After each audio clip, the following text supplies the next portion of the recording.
RTK, Hefaistos, Lumin, Rickery. This is the Fire to Open. Group D. Hello, and welcome to the Fire to Open Group D. With me, as always, is my co-host, Andrew Martin. Hey, guys. Hello, hello. So, how are you feeling about this group in general? I'm feeling good. We got some creative players here, and I'm interested to see what RDK has. Yeah, RDK, for those of you who don't know, won Season 15 of the Terra Mystica Tour, and then quickly retired after that. So this is his first debut back into competitive Terra Mystica in a very long time. So we'll see how he works out and how he does. Let's look at what our players are doing. So, as you can see, RDK has no stats because he has not been on BGA at all. He played one game on BGA today to get used to the format, and that's it. Most of these players actually haven't played each other at all. So it's been one or two games here and there, but other than that, it's been very little. This group is often feared, but not as much as, let's say, Group A's Nerdcube and Zorus. And then RDK is such a wild card here, right? He has to be the biggest wild card in this tournament. Then we have Lumin, Lumin is a great player who has fallen on some weird and I'm gonna say bad times recently. And Hefaistos, who is a very, very good player, but also just like stomps on noobs in arena. So is he good? We'll find out here. I don't think his mettle has been tested in a true competitive setting yet. And then these are their best factions. There is an asterisk next to RDK's name because I had to pull his stats from Snowman and not BGA because, again, he played his first BGA game today.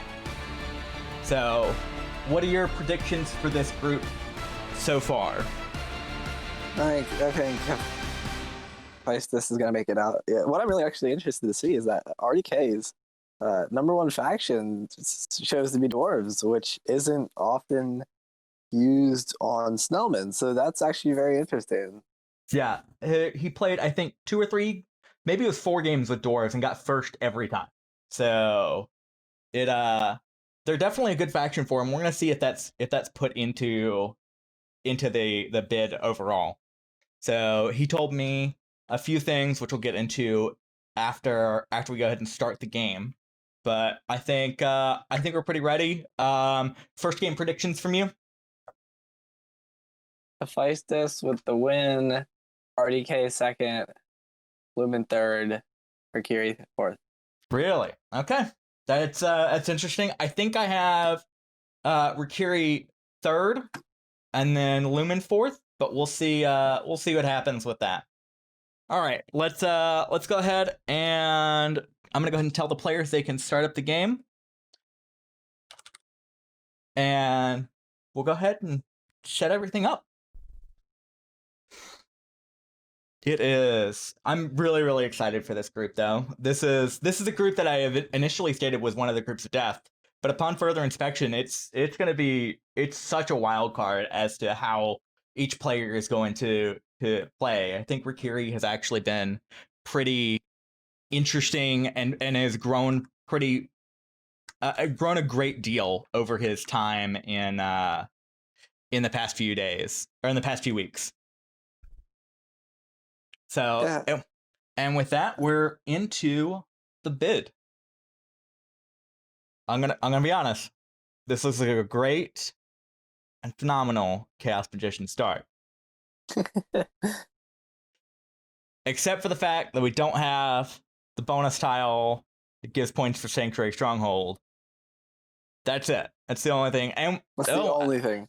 Yeah, Honestly, this is a pre-start is almost as good. that's fair. Yeah, and it's a low workers game as well. Yep. So this will be really interesting to see how this plays out. It's up to Lumin first to go ahead and put a faction in. Any predictions as to what Lumin's gonna do? Wouldn't be surprised if we put in Fakirs. I just wouldn't be surprised at all, even though, you know, both shipping bonuses are in the game. Mm-hmm. But he's a very good Fakirs player. With a faction that I'm not sure if anybody in this group knows how to play Fakirs at a high level. It's interesting you mention that because that was one of the things that RDK and I talked about, was that if he's able to play Fakirs for the right price, he will definitely pick them. Oh. So that's one of the interesting things with him, is he said that he's probably not going to put any of the factions that are standard into this game. Darkling's Engineers Cultists. Yeah. Said he's going to try not to do any of those factions.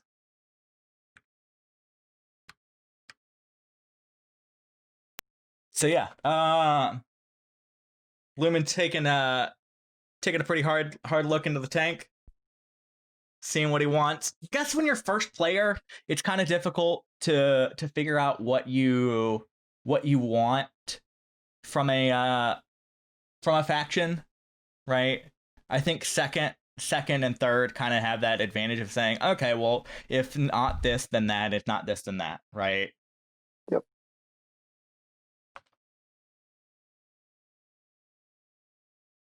We put in Chaos just for you.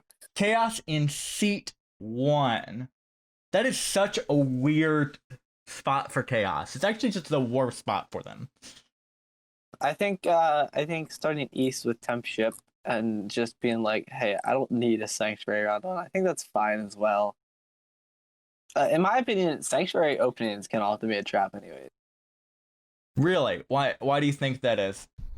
So it really depends in my opinion, but a lot of times, if I am able to forego opening Sanctuary and securing the Gray Hex Center, E7, so like let's say there's green in the game, and the Gray Hex is contested. I think I often will forgo opening Sanctuary and just take that Hex.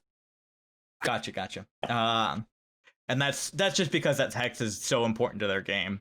Yeah, I mean, getting that Hex, I think I remember talking about this with some other players, how Chaos's points can swing by 10 to 15 points whether they get the Hex or not.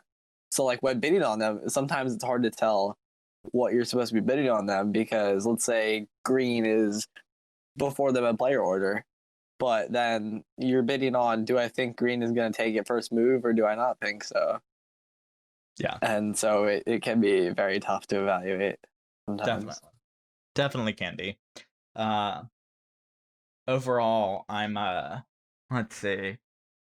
I think that starting center position is just so good for a number of reasons. It's one of the few spots they can take where they can build a town with 2 shovels and don't have to worry about doing bridges or anything like that. And it's such a good position for Leech and for expansion. Yep. And there's that green pick that I was just talking about. Yep, RDK throws in Orin. So CM just took a hard hit on that one, actually. This is very interesting. All 3 culty factions, the highest culty faction. Yeah, I have a feeling. Put in Swarmlings here, and it'll just be like Cult Madness. Yeah, I think you put in non-cult faction and bid that down, and I think that's probably going to be the winner of this game.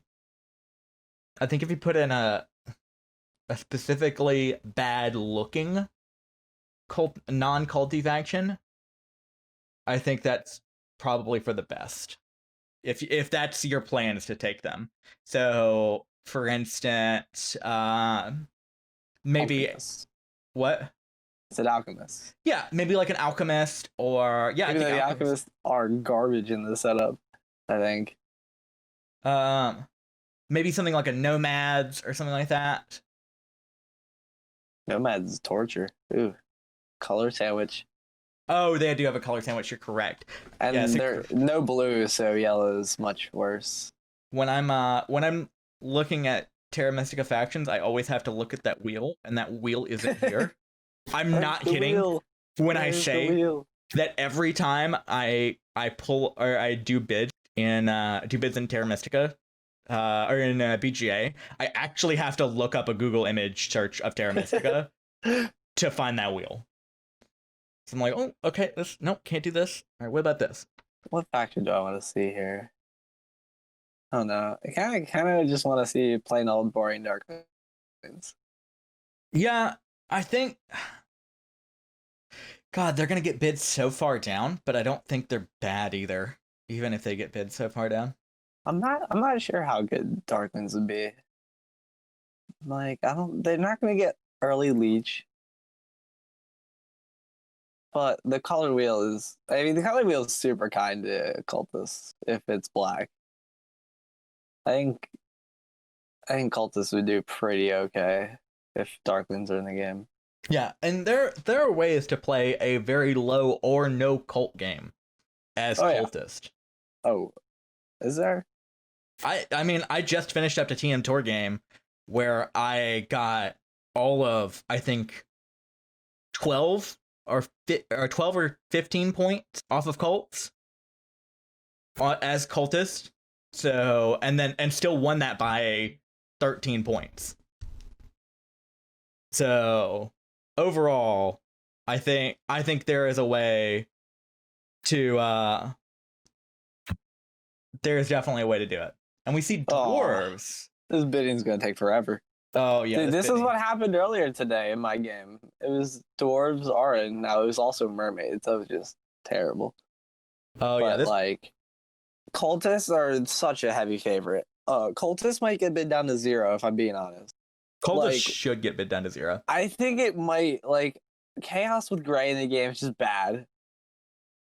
Now it is dwarves gray, so maybe it's not as bad. But then like the gray green is just murderous. Like dwarves. Yeah. And Hefaistos going quick and bid it down to and RDK is down to 15. That's good. Cultists are already down to 12. Do you just take it down to 0? Like legitimately? You might. I would honestly be considering taking it down to 0. I think so too. Like this is just awful for dwarves. I think honestly Lumin's first bid should have been Cultist 0. It very well could have. I mean, he gets a nice chance again on this wheel, but we both know it's gonna happen. So why not be the person to do it? Because that person will probably win. Did your cultist player win that game? No. The Arin player won. Okay. Somehow in the color sandwich, Arin was able to win. I don't even know. Ooh, okay. But when I look at this game, so the one big problem with this setup, for cultists being at 0, how are they going to score points in the first 2 rounds to be able to accept leech? Yeah, that's fair. So the really big advantage here for cultists is their setup is just so nice.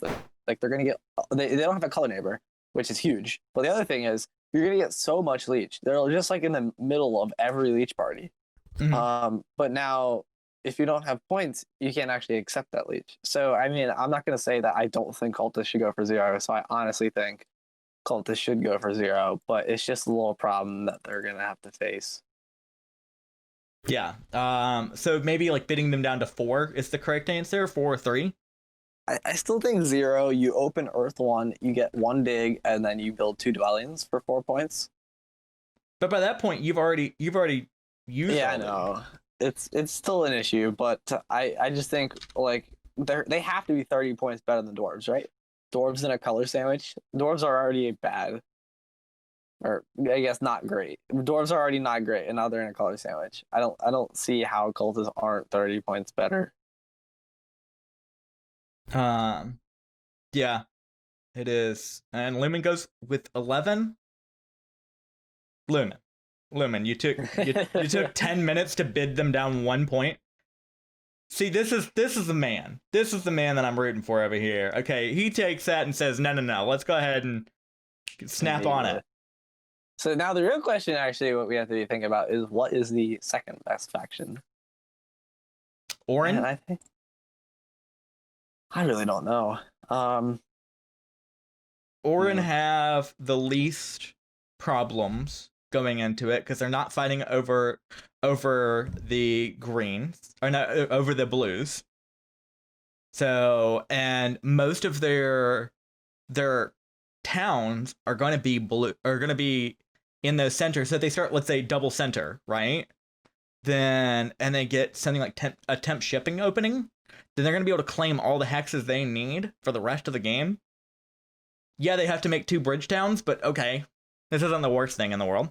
I think what would be interesting is Arden starting double center, take temp ship, take the 2 worker action, and then build on the 2 dwellings with shipping, and then still open stronghold. Really? Okay. That might be the best line here. Still opening stronghold? Yeah, I guess I can see the logic behind opening stronghold.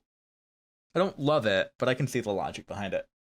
My thought is, if they open temple, with the factions in the game, I really don't know how many 3 steps they're gonna get, even if they open temple.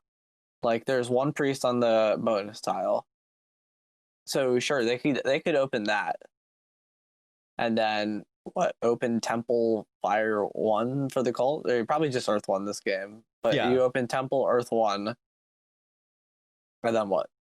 Okay, so you open temple earth 1, and then so my line of thinking would be the following, right? You would temple earth 1. It saves you 2 workers and 1 coin, and you use that 4 power for either a priest or a spade or double spade. So are we not taking temp ship? Oh yeah, you're still taking temp ship, right? Okay, then I think I would lean towards taking a priest there. Okay. So yeah, priest is perfectly fine as well. It gives you a lot of freedom, and it gives you the ability to build your stronghold in round 4 rather than round 1 whenever you're running out of priest and the cults are generally full. Oh, cultists are down to 3. Cultists going down to 3. I like it. So, I'm a fan. So back to this other line. So you open temple. Now when do you build your stronghold? If you open temple in round 4. Oof. It's late. That was my thought. Like, if I don't go stronghold round 1, I'm probably waiting until round 4, and that can be rough. Yeah, but like, okay, so here's the line of logic there, right? So you're using the temple whenever you're going to be using the temple whenever the priest track, or the cult track is open and there are priest spots available. And then you're going to be using your stronghold whenever there are no cult tracks open, right? Whenever everything's done. So instead of the opposite of that, because you have to build your temples eventually, correct? Yes. So therefore, if you're having to build your temples eventually, then you're gonna then the line of logic there is that you build it when it's useful, not when it's not useful. Right? You build it when your priest can actually do something. Yep. I think there's one little wrinkle that comes into which one you build first, and it's the scoring track. So when I look at the scoring track, it looks like you open stronghold, you go temple round 2, and then you place a bunch of dwellings. Like, you open stronghold with 2 dwellings with your temp ship, into a temple round 2, into more dwellings in round 3, and then you go sanctuary in 4. That's kind of how I'm reading the track. Okay. I'm not opposed to this idea. But I think they're both fine ideas. Temple Arden is still pretty good. Yeah, we see that. RDK got Cultist for 0. Yep. Like a champ. Cultist down to 0 already. But I think another thing that has to be factored in here with how we're playing is, we know there's 3 culty factions. But when we look at Chaos, they have to be using at least 2 of their early priests for shipping. That's the only way they can expand. Yep. So it's actually going to be pretty tough for Chaos to attack cults, at least in the early game.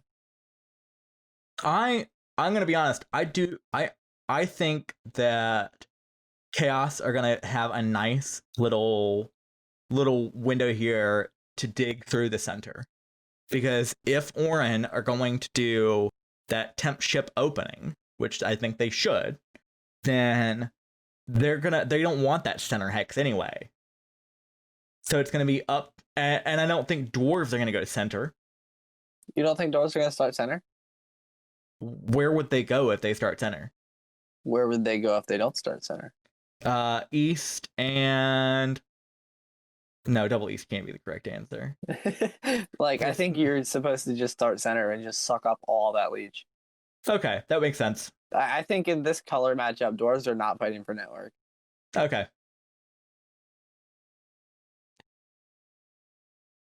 Yeah, if that's the case, then yeah, that makes sense. I can see that line of logic there. So CM just got worse, which is interesting because CM is being bid down so much. I kind of like CM.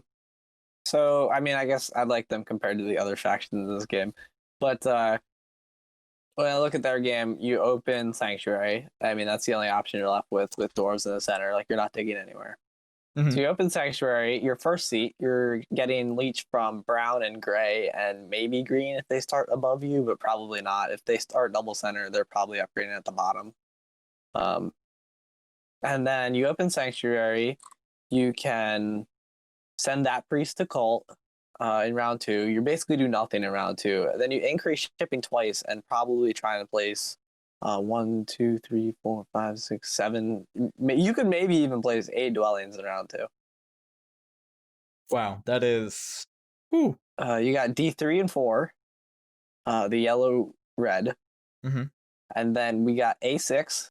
And then from A6, you can get to B4 and A9. And then you can get to D6, 7. And then you got there's a lot of hexes. Yeah, 5, you're 10, 12, A12. okay. Basically, you just get all the red hexes and then 2 yellow hexes in round 3. I think it's like ideal. It's ideal. I agree with that statement, but also it's actually not that. Okay, I can see that line. It's not that Crazy? yeah, it's not that crazy. Yeah. It's not that crazy. It's really not. I think, yeah, I don't know which is better, Chaos or Arin. I guess I have to lean towards Chaos because I just don't see Arin. Yeah, but we also again have to consider that CM are in first seat, which is by far the worst seat for them. So why is it so bad for them? Because they have to. So traditionally, when they're fourth seat, you're getting the option of putting your dwelling in a spot and knowing which tile you're getting as well, or going up and up, you're getting less and less certain of what tile you're getting. So no matter what seat you're in, you're putting your dwelling at down at the same time, right? It's just a matter of how bad your starting tile is. But you're also now getting like all the leech, right? You upgrade first move, and then brown and gray upgrade after. Whereas if you're fourth seat, you only get 2 leech instead of 4, and they both get more leech. Okay. So I think what happened. So the reason. Ooh, we're done bidding.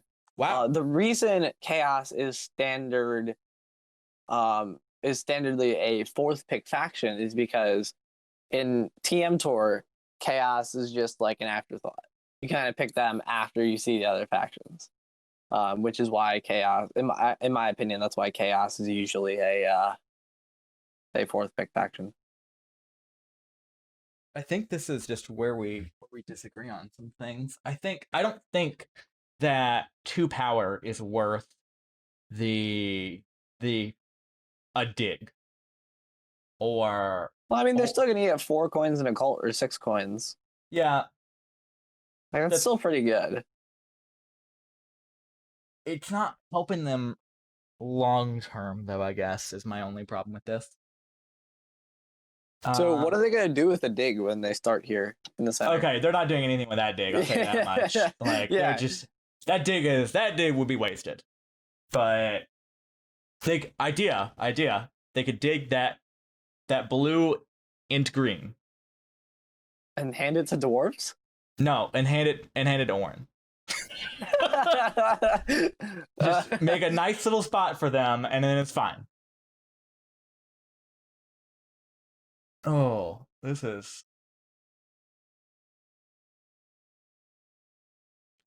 such a terrible spot for CM too, because when you're looking at this, wherever CM plays, I think that's where the leech party isn't going to be.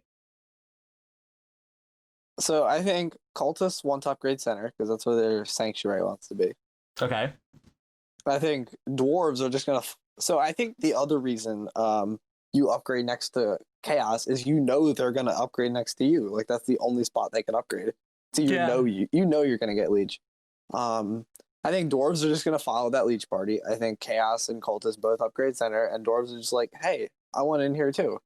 And then dwarves upgrade center, and then Arn are.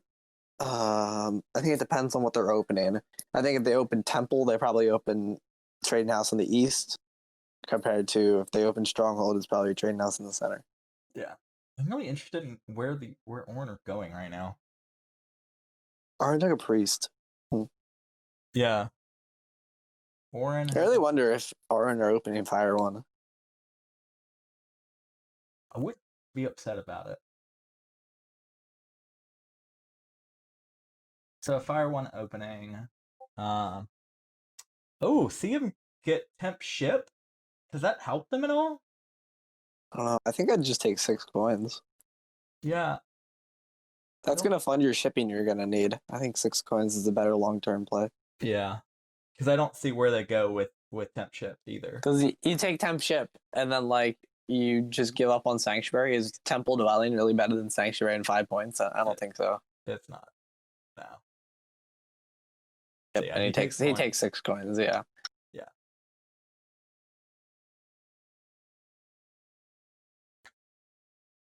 My big question mark for this game is what happens with dwarves, because they've got the shovel, really nowhere to use it unless they use workers to tunnel somewhere. I think an interesting line. So my thought is he's going to use it on this green hex G3 to secure connection. That's what almost everybody does. Oh wow, cultists don't upgrade center. Yeah. The other thought is if somehow dwarves get the leech to take double dig. Now I guess it's not super unrealistic. Everybody could open Earth 1, they get double dig. They can double dig the blue in the center, and then single dig the gray in the center. Or sorry, the green in the center. No, it's not bad. I was thinking they could cut off the Orin. And there we go. As I predicted. Wow. CM are out of that leech party. I am super surprised by this. So Orin chased the leech that cultist gave. And then dwarves also chased that leech. It was kind of a ripple effect. When cultists upgraded there, everybody else upgraded there. And I think this is kind of interesting. And I think the reason he did this is he's not spending points for leech. So either way, he's going to get 1 power from CM every time they upgrade. So really, he's not getting any less leech like this. Mm-hmm. And he does take Earth 1 as expected. He's got to score points to be able to get leech. That he does. Let's see if Arn also opened Earth 1. And I really think that if Arn opens Earth 1 here, dwarves are supposed to just double dig this blue center. Ooh, okay. This Well, I think either way, they're supposed to double dig the blue center. They do take Earth 1. This blue center is really nice for him. It's really nice. You secure yourself a sanctuary town. You steal one of our and say, "Oh, he does it." Oh, that's a really good move. I didn't like actually that think you'd do it. I think like that's that. really good. Yeah, I like that move a lot. And then you can go ahead and dig that green hex. Yep. Lumin takes the workers as expected.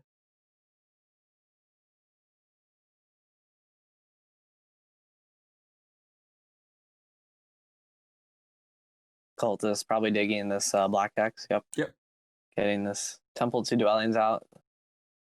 Good Very start good for them. Yep. Getting those points. He's going to be able to accept Leech when dwarves upgrade to their temple. And what do I guess my question is, what's the plan for Orin then? Right? It's not an especially great time for them. That's a really good question. I'm not 100% sure. So they sent a priest to fire for one worker. Mm-hmm. So they're going to have 3 workers next round. They might take the 2 worker action, go temple next round into temp ship round 3. They could go temple earth 2 next round, and then still have a tiny bit of workers to temp ship and build some dwellings in round 3. That might be his plan. They might take a priest here too, and send that to. Oh, fire. Sorry. He opened stronghold, so he has 2 workers here. Huh. Yeah. Yeah, I understand where his line of logic is. I just don't like it in general. I think a temple opening would have been better, but I can see why he decided to go stronghold. He could take a priest here and go ahead and put it on Earth. Secure. Lumin passed here for temp ship. Back to what you're saying, priest to Earth. Yeah, you could take a priest, put it on Earth.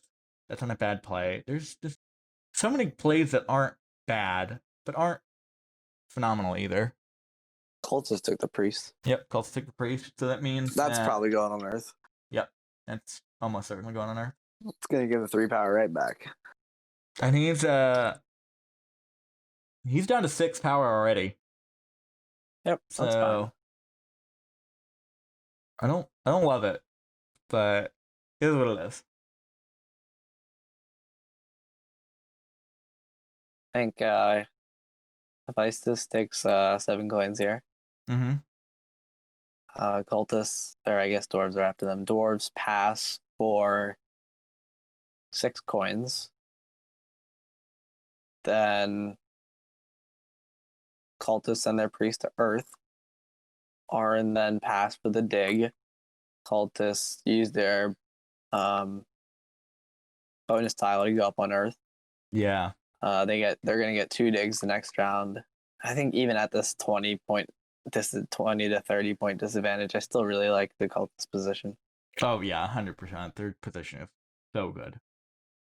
Like, even not being able to accept Leech, he was able to get a dig and a priest. Mm-hmm. And still have 6 power in their first bowl. I think if Orin pass here, I think it is a huge mistake for them. They need this dig really badly. I agree. I think I really like this dig for them. And 7 coins is like, he has so much power, and what you're just not gonna. Oh, the other thought is 3 power for a bridge this green hex G3. Yeah. And then 3 power to a worker. That might be okay. He does go 7 coins. I don't know. I'm kind of interested in that other line.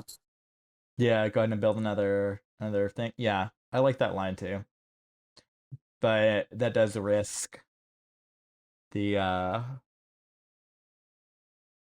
cultist player from just passing, because I'm not sure if one cult step is worth one dig. Yeah. That's a good point. That's a really good point. So this is the safer line of logic here. Mercury has to pass here. He could take a bridge, but what else? Why? But why?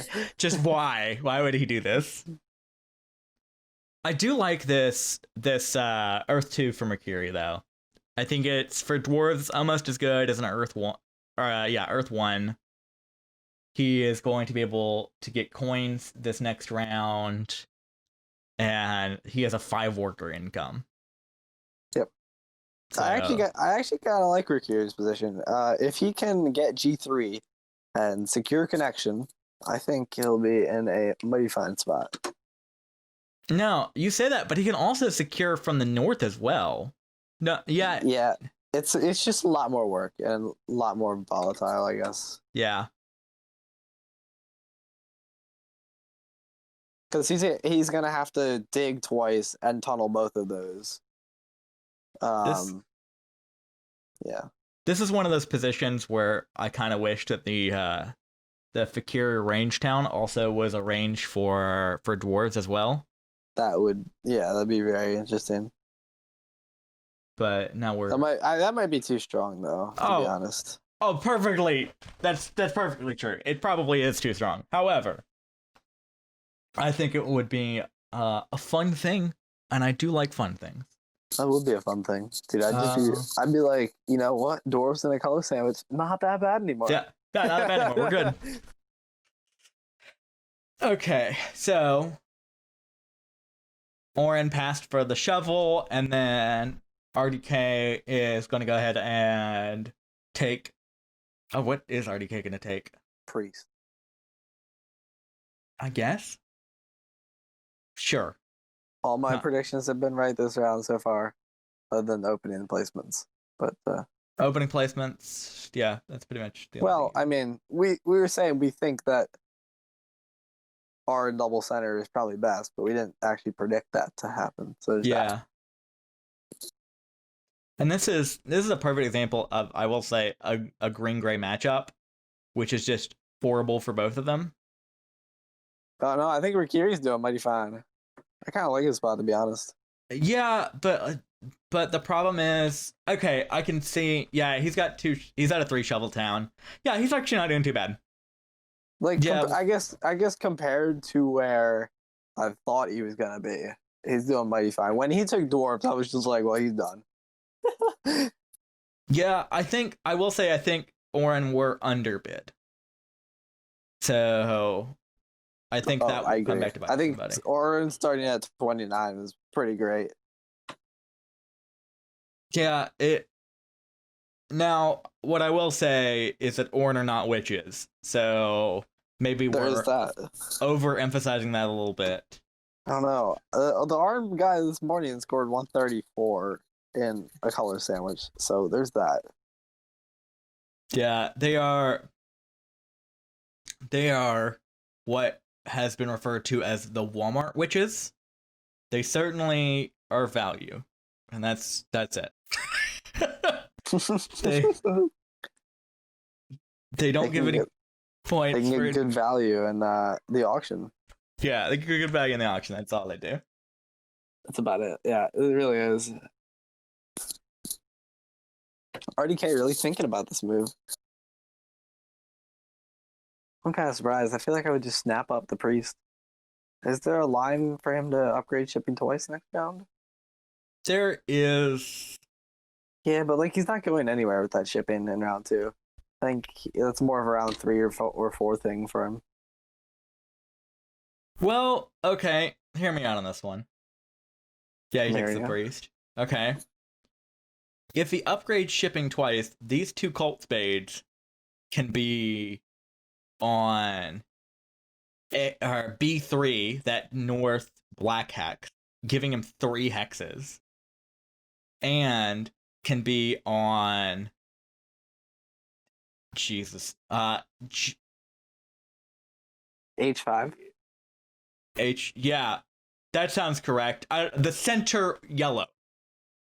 Oh, I was thinking, no, that's E8. I was thinking H5, the black hex. South No, center. not that center yellow. The other center yellow.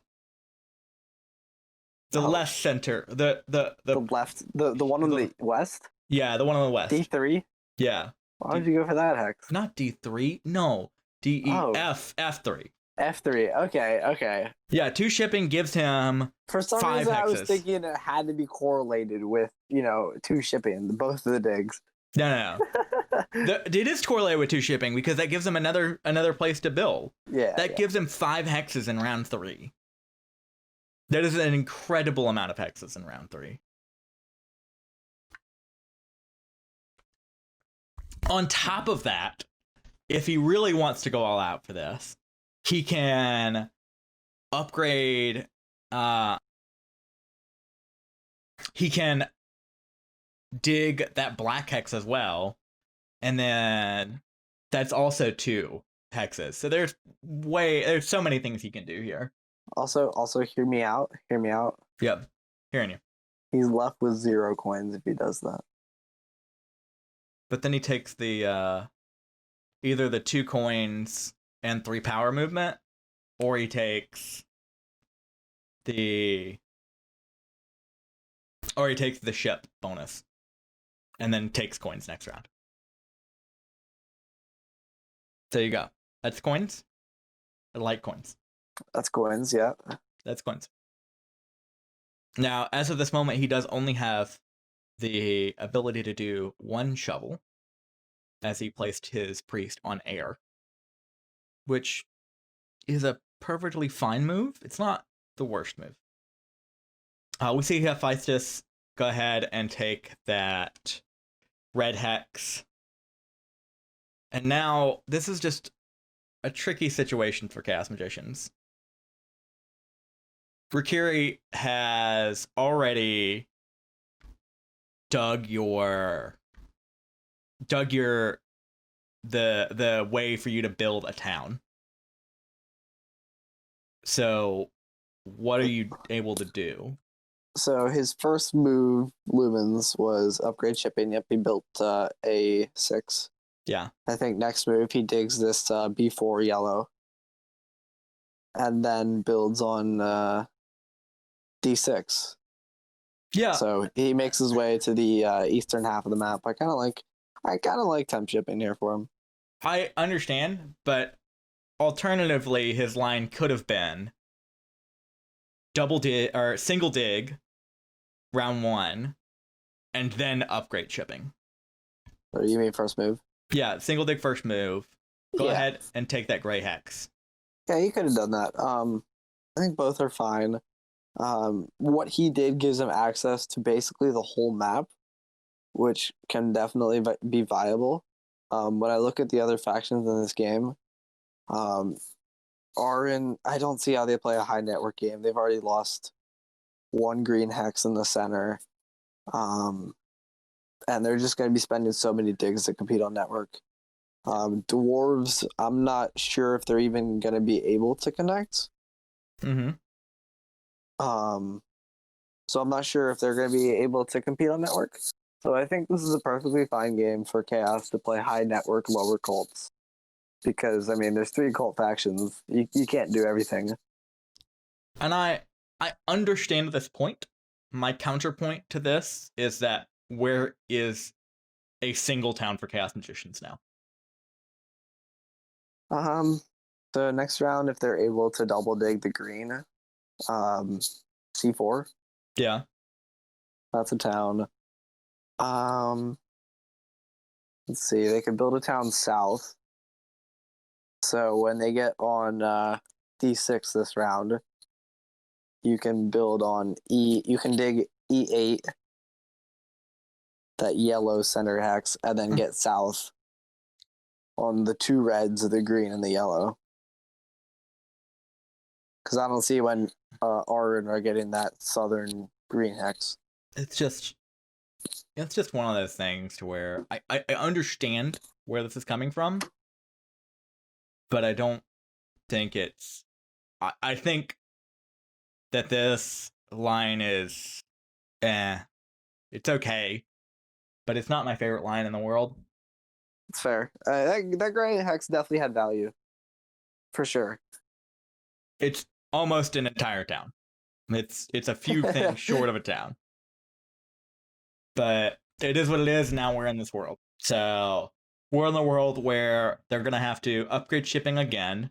They are going to have to build the center red. It's just... I think something else to look out for is dwarves double digging this blue hex center, E4. Yeah. Because that gets them to 2 grays in the south. I think that's plenty fine and viable for dwarves to do.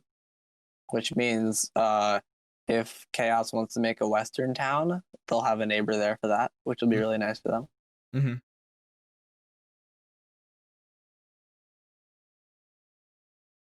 I'm debating if Rickery wants to pass here or wants to upgrade to a trading post. I think upgrading to a trading post is the correct move here. Yeah. The other thought is someone gonna pass before him for double dig next round? And I don't think so. I'm not even sure if he wants double dig next round. I think he wants it. So he'll use his cult dig. One dig this blue hex in the east. Oh, and then double dig that green, and then the green, and then whatever color that. Yeah, both greens, because I guess you make the blue hex green. I think double dig's really good for him next round, but I do think let's see, he's going to be left, if he upgrades to a trading house, he's left with 5 workers. It takes 3 to get that. Yeah, 5 workers is perfect amount of workers for 3 dwellings next round. I think upgrading to a trading house here is pretty good. Yeah, everybody's kind of left with... Everyone's kind of fine all around, right? You've got CM. If CM takes if CM passes, they can get double shovel if they take the points for shipping. And Hefaistos can't pass. He's got his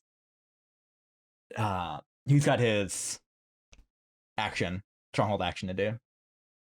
Which is another problem with having that action in particular, right? If he had a priest, he could threaten passing ahead of time, but now he can't. What was that?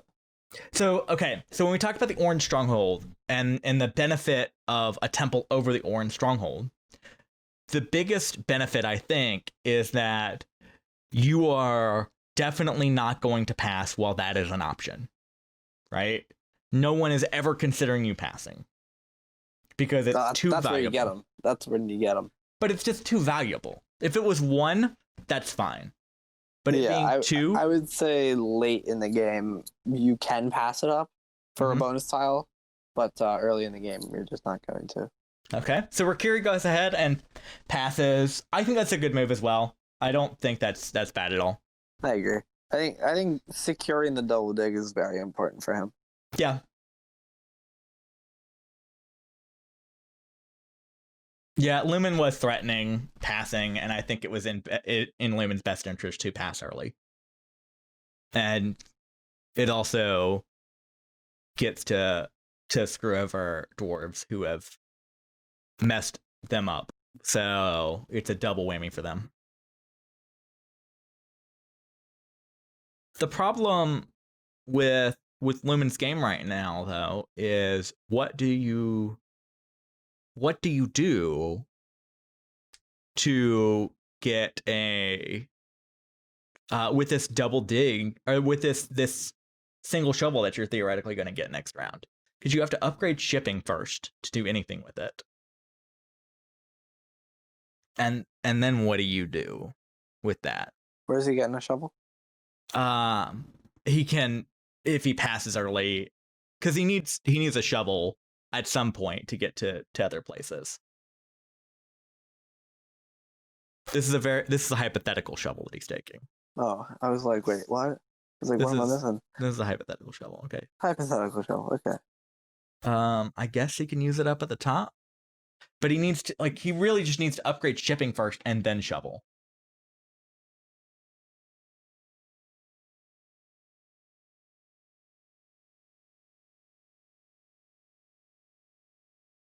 And I'm not sure if he has that sort of time. Speaking of I'm not time, sure. RDK, what is he doing? He's upgrading to a stronghold or to a trading post. Perfectly good move from him. I like it. Yep, he's probably. I think he was debating passing there for the shipping points. Actually, Yep. for I don't know. Is coins better for him? Coins are probably better for him. He's getting 2 digs. Let's see. Man, cultists are just doing so good. They're on autopilot. With that It's being just said, like, cultists are also at 2 points. yeah, no, yeah, 2 points. That's just like the hurdle. That's the hurdle he's got to jump over. Got to hold him back. Mm-hmm. Okay, so that's what he's doing with this dig. He's going to go ahead and place a dwelling there, and then use that single dig he's theoretically going to get to dig in the to dig that yellow. I like that line. I like that line a lot. Does he? I don't know. You might just get 7 coins being able to increase shipping. Yeah, but where's his shipping going? To the Let's moon? see. He has 5 workers to the moon. To the moon. To the moon. Honestly, if he could go to the moon, that'd be pretty dope. Is it like Moon Terra? Can we make a map for this? That's what Gaia is for. Yeah, that's Sky Project. But if he gets 7 coins, increases shipping, he digs D3, he hard digs D3. Okay. So he's got 5 workers. He builds D3 and E3. Or he digs E8 and G2. So while that is fine, I guess he's super low on coins too next round. Oh, this is just I feel like we are just wish casting the game for Lumin that is based in no sort of reality. What do you mean? Take 7 coins, hard dig. Doesn't take 7 coins, increase shipping. You now have coins for shipping. And while I understand that, also if you're gonna go ahead and hard dig something, hard digging that yellow hex I think is better because that gives you access to 2 hexes rather than 1. There's 2 hexes. Like if you dig a yellow, there's a red. Yeah, 3 hexes then. My apologies. Oh, E8. Yeah. Oh, I think, let's see, 4, 5, 6, 7, 8 leech for Lumin. Lumin, if he's lucky, could get 7 coins and 2 workers and build 4 dwellings next round.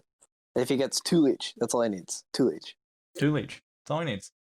To get the 7 coins action and the 2 worker action. Or spade. The spade's even better for him. Yeah, the spade is even better for him. Well, let's see this line of logic. See what happens here. I'm really interested in what cultists are going to do here. He's got a bunch of options. Like, he's chilling on 4 workers, 11 coins. And, it's like, he has no clear path. Like, it's a town scoring round. And he's clearly not going to build a town this round. Yeah. So what's he going to do? I think he goes temple here. Another temple. Yeah, I think... Oh, going to the temple's not bad. Yeah. It's just... I'm looking at his points, and I understand that this is not... this is only round 2. But I'm seeing one of them. I'm seeing a singular one. He does go temple. Oh, Lumin taking the I want to think a little bit action. A hard action to do. But He's one for him. He's gonna let other people decide if they want the leech first. And Hefaistos does, so I assume Lumin will take it. I guess he's also deciding whether 2 points is worth 2 power. And I think it is for him. Yeah. Because that'll give him the 8 power. He got 7, so 5, 8. Yeah.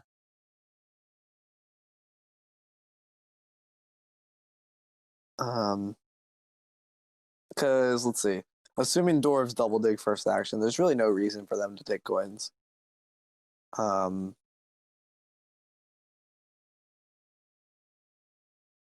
Yeah. Lumin 100% gets coins, which is really nice. And then Hefaistos is gonna. Oh, he's probably not even gonna take a power action. He's only gonna have. He's gonna have a nice amount of power, but he took temp ship. He'll be able to hop on 3 greens next round, which is pretty nice for him. He'll be able to hop on 2 greens next round. that other green's gone. Oh, right. So. Lumin declines. I don't know. I kind of feel like this is wrong. Yeah. I feel like this is, how can I put it? This is kind of one of those decisions where it's a difficult call to make, and when you're not sure of what you're going to do, that then you're more likely to take the safe approach, and the safe approach is declining. I don't think it's correct, but I think it is a safe call. He takes coins as his. Oh, I was kind of predicting that. I'll be honest. Really? Why coins? So your third favor is coming in round 4, right? Yeah. Because you're not building a stronghold as cultist. You're gonna build a sanctuary, and that third favor is gonna be water 1, and then you build your trading houses in round 5. Okay. Yeah, that makes sense. The other thing for cultists is you're now producing 2 priests around. You need 2 shipping as cultists fairly early. That's going to let you place a bunch of dwellings down with 2 shipping. That costs 8 coins. Your sanctuary costs 8 coins. So just by the sanctuary and 2 shipping, in these next 2 rounds, you have $16 of debt plus anything else you build. Cultist game requires a lot of money. And I think Fire 1's a very good favor for cultists, especially when you're getting 3 favors in the first 4 rounds. Yeah.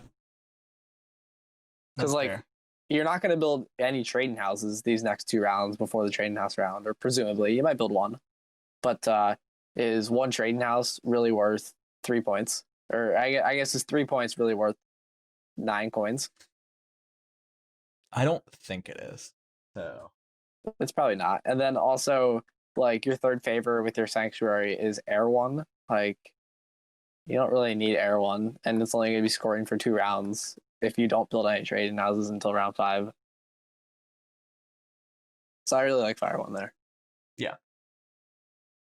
Yeah, upon further inspection, I think Fire 1's very good. And there we go. We see Rickery go ahead and taking that dwelling. I think Rickery has played a very strong game so far. Yeah. I think honestly it all comes back to this the stronghold opening. The stronghold opening Warren put them in such a bad position. Ooh. That it's going to be difficult to come back from. I really dislike that move from Lumin. Really? Any particular reason why?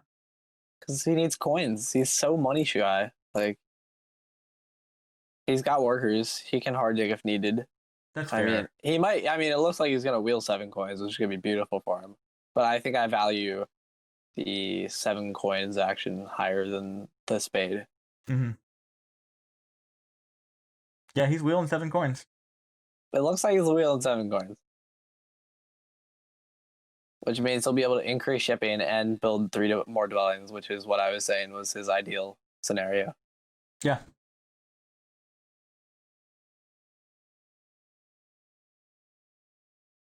I think he feared that the coins wouldn't be there, or the dig wouldn't be there, but the coins might.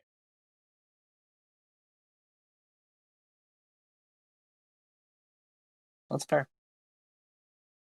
So now we have Hefaistos going, and what is his plan? He can. I have no clue. Like, this trading house isn't getting connected. He can't push cult super hard because cultists have basically already won Earth and Air. He's gonna put this priest to water, maybe if he's able to, but RDK might just throw his priest to water. Like, I really have no idea how Arn win this game. Arn don't. Remember that prediction? Hefaistos is gonna win the game. Yeah. No, he's getting 4th. 4th? I think he's getting 3rd. 4th. Who's listening to him? Okay, where are cast magicians getting a town? I asked Okay. this once again. How important are towns? That's the other question. Like, he's not playing a high cult game, so topping out cult isn't super important. He's not playing a high point game either. So what is he playing a high game of? I mean, he'll be winning the game after this round, or at least he'll have the most points after this round. I'm glad you rolled that statement back. I was like, he's at winning the game? What planet are you on, and where is this? Man, you're really hard down Lumin. I think he's gonna do mighty fine this game. But then again, like, man, cultists obviously have a mountain to climb here at being at 5 points. And Rikiri's game is good. I don't really know how many points were without Earth 1. He needs a stronghold next round and sanctuary or temple. I guess he doesn't have to stronghold. Yeah, he's got a temple and sanctuary next round, I think. But I think that's doable. Temple sanctuary. Oh yeah, he's got a temple sanctuary. I honestly think that's extremely doable for him. That's fair. Because there's 2 coin towns. He's gonna build twice this round, if not 2 more times. Let's see. He's building once, twice, and then he can build 3 times. But is that even good? No, I don't think so. I think just 2 dwellings. I'm surprised nobody has claimed this the 3 spawn on water yet. Like, I get there's no cult bonus there, but just securing those points is gonna be really nice. Yeah. I mean, both players just need to. Everybody just needs shipping right now, except for RDK, who has a bunch of priests but nothing to do with them. Interesting. That's really interesting. What is? That he chose not to increase shipping. I don't think it matters at all, but. Oh, you think okay. Aura's gonna increase shipping and take this green hex south? Oh yeah, that's my plan. If I'm playing Orin, you have to take hexes where you can. Yeah, that's fair. And it looks like Orin are gonna go ahead and take the west, but starting on the east and then saying, okay, I guess I'm taking the west is just the worst spot for them to be in. Well, the other thought for Auron is like, hey, I'm not even connecting anymore this game. Is there really any point for me building a bunch of structures? He can temple next round, water 1, build 4 trading houses in round 5, and then basically call it a day. Mm-hmm. Try and hit past tiles. I guess past tiles, yeah. I mean, there's no stronghold sanctuary tile this game, which causes trouble. I would like Auron much better in this game, like as a whole. I would bid him down harder if the stronghold sanctuary tile was in the game. Mm-hmm. And then to me, it would have been a no-brainer to open stronghold round 1 if that bonus had been in the game. I feel like, and the more I watch this game, and the more I analyze this game, the stronger this opinion gets. When you have a color neighbor, your objective is just beating your color neighbor 2 spots that you need, right? You don't care about anything, getting points, whatever. It doesn't matter. You get your points later. Right now, what happened was that Hefaistos got really greedy, went for an opener that was theoretically higher point ceiling, but got all of his hexes taken away in the process. And now he's just, it has a very low point floor, and he's hitting that floor. Yep.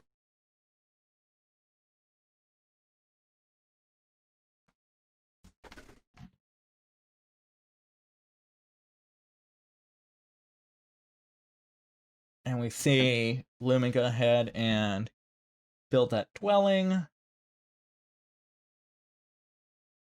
Hefaistos is advancing on shipping as expected, and then he's gonna go ahead and build in the south. RDK still has a dig in his hand. It looks like he's gonna increase shipping for this dig and Yeah, he does. Yep, he's gonna build these this black brown at the south. Mm-hmm. RDK. He might burn a power for a coin for another trading house here. I think it's probably wrong, but he might because he has a trading house bonus. Yeah, I think it's probably wrong as well. I would just pass here, or get 6 coins and a cult, or even 7 coins. Yeah, that's honestly in his worst case scenario, that cult is a stall move. Ooh. Or that. You know what? Yeah. I don't hate this line. I really don't. I think maybe he was supposed to put it on the other gray hex, though. The other gray hex is slightly more important because if for some godforsaken reason he didn't get the gray hex he just built on, he could have double dug the blue hex. Yeah. Also, he should predict that RDK is going to build on this black and the brown, so he gets more leech if he builds this other gray hex. This is like a nitpicky thing, but I think it's slightly more efficient. Oh yeah, I agree. This is a very nitpicky thing, but I think that is the correct line of thinking there. Because like he just lost out on a coin, kind of. Yeah. Yeah, at the end of the day, it kind of matters. It definitely matters. Yeah. At the end of the day, it matters. It's just a matter of how much it matters. I think he's gonna go ahead and pass here. Oh, he doesn't even want the cultist power. Wow. Yeah, I think what he's thinking right now, if I'm in his spot, what I'm thinking is, my biggest opponent is cultist. Why am I helping them? If it's not helping me right now. Yeah, I just feel like if I'm cultist right now, I'm just like, you know what? I don't even care that I'm not getting this leech. Or like that you're not accepting right now, because I'm gonna win Earth Cult, I'm gonna win Air Cult, I'm probably gonna win Water Cult. Yeah. And so I've gotten so much cults already that I'm fine with getting like a power. And I don't think it's a bad thought, right? Or I don't think it's the correct thought, right? I just I've been in a position before, and that's what I'm thinking when I'm in this position. And I also think that the big factor here is also that dwarves aren't fighting for cults. If dwarves were fighting for cults, I would say that it makes more sense. It makes a lot more sense to go down this line, because you don't want to hand them points over you. But when you're not fighting for cults, it seems like at this point you're not getting any more economy benefit out of it. You're just getting a few leech, and so it's really not that big of a difference. So I'm A-okay with you getting your cult steps. Now my real question is, do chaos missions block that town from RDK? Because if they take that yellow hex, that essentially blocks that town. Yeah. There's that. I don't think he does. I'm not sure how efficient this town is gonna be. I mean, it's a fine town to make, but now you're getting fired. I mean, his whole game's RDK. This is like a game plan thing. You can go sanctuary, build all your trading houses, and score two towns without fire 2, or you can sanctuary water 1, set up towns slightly better, and then go temple fire 2 in the last round, get all your towns late. So the problem with getting all your towns late is you're now giving up your cults. So if dwarves want to, they can send a priest to Earth and then take like an 8-point town, and then another priest for 1 step in Earth, and then you've just lost cults. I think going the 3-town route for cultists might be a little risky. Now, if they don't, in terms of cults, now if they aren't able to get Water 1 next round, then I think you can just Sanctuary Fire 2 next round and be A-okay with that. Because I think he's in that situation where he can just fight hard for network. And instead, you're going to use 2 digs on you know what? I'm convincing myself that it's worth it, because he's going to be getting 2 digs from the air cult. So it's really not that many digs. Yeah. And he's got plenty of native brown hexes. Okay, I see it. I love that you came around to this line of logic. Over time. I was talking about it, and I was like, no, it's bad. It's bad. Oh, you know what? It could be good. Yeah. The most beautiful line of reasoning. Okay, alright, it's good. We're good. So he needs to convert all these to coins, correct? There's no way he's not just converting everything to coins. Or at least everything. These all pretty much need to be coins by the end of this. He's about to start getting into the position where cultist, where sanctuary, or where you have too many priests, and you have to start using them for other things. Shipping. Yeah, I mean, shipping. cultists are getting the shipping bonus here, which is really beautiful. Yep, there it is. All them changing to coins. Oh yeah, he didn't forget to convert. I'm very proud of that man. It can be so hard to remember the fire cult. Like, I always forget the fire cult.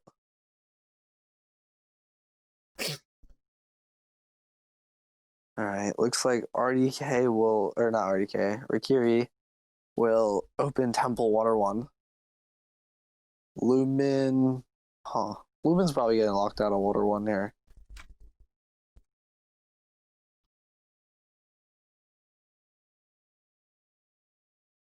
Yeah, Lemon's getting out of... Okay. Because Lumin will take 7 coins. I mean, he's already behind on tempo on Fire 1. Yeah. Or not Fire 1, Water 1. Because Cultist can go Sanctuary, Arn can go Temple, Dwarves can go Temple. The big problem with Rickery not taking that power last round is he can't take the coins. And he needed those coins pretty badly. Yeah. I agree. Because if he built the other spot, if he built where he just built now, he would have gotten 3 more leech, and that's enough to take the 7 coins action and still have 6 power tokens. Yep. But unfortunately, no, he would have only had 5. Oh, you're saying if he would have built that thing first. Yeah, that's fair. Yeah. He would have gotten 3 extra power, and then, would have been A-okay. And now Lumin gets 7 coins, which is beautiful. Yep.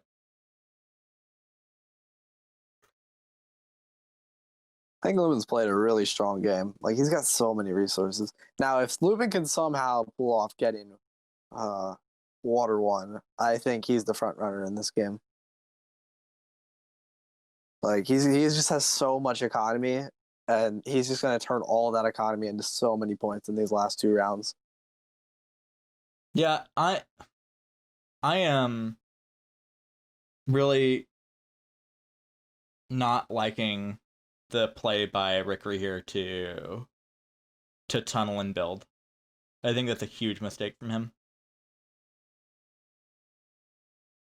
Yeah, it's certainly it's not the line I would have went down, but I don't know. Tunneling his points.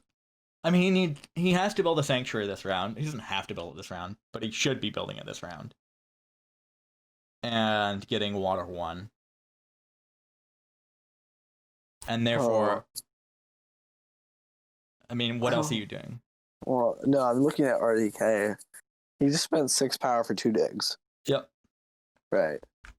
He's going to get like an insane amount of workers next round. And like, he just has no coins. To build a sanctuary this round, he has to spend all 7 workers and 5 coins.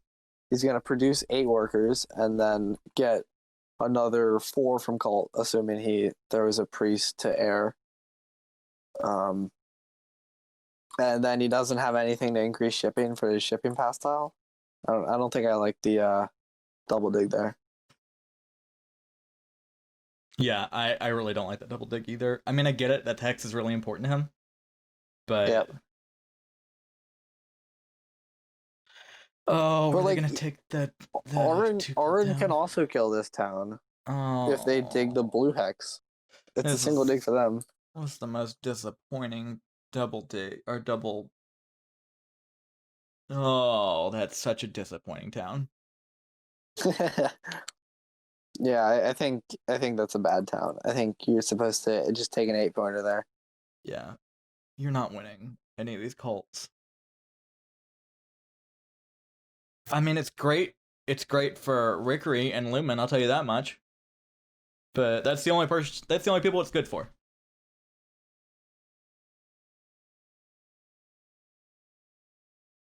I think Lumin is getting Water 1. Is he? No, maybe not. I don't think he is.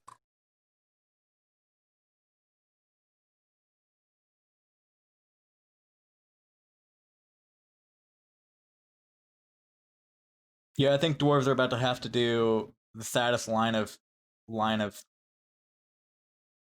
play I've ever seen. And that is? They have to they have to send a priest to water, go up shipping on not go up shipping, go up on the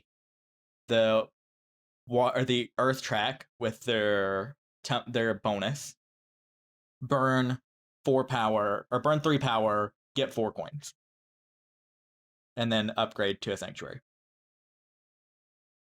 Or just pass and skip those 5 points. Pass, where I guess you use your cult, get the 2 power, pass, get the 7 coins action. Yeah, but okay, counterpoint to this one. You have to get this sanctuary at some point in time. So why not? Agreed, but look at his coin situation.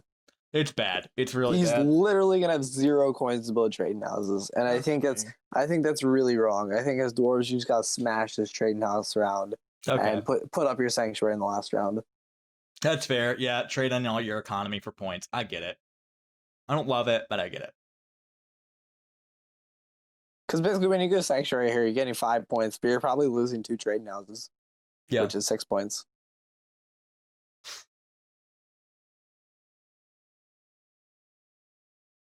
Yeah. In that case, I'm not even sure if you yeah, I guess you have to use your cult here, but taking the trading point bonus, getting those 7 coins would be so good.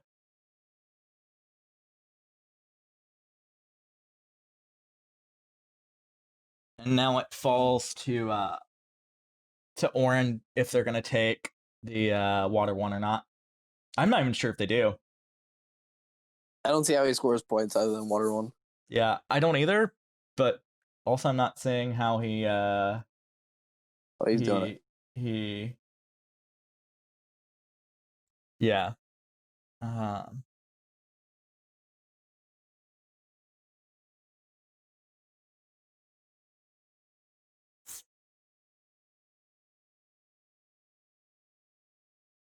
Let's see.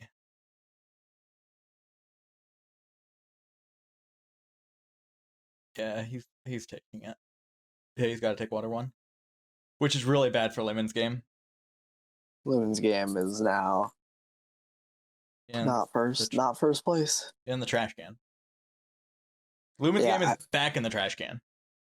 And I think some misplays by Rikiri is gonna hamper him a bit. I think I'm back to RDK is winning this game. Yep. As long as he can get a town soon, like he might just start losing his cult points. Who's taking them from him now? Like Arden. Arden are just gonna start attacking the cults because they literally have nothing better to do. Yeah. Like when I look at the board, like what are Arden gonna do other than attack cults? And the answer is nothing. Yep.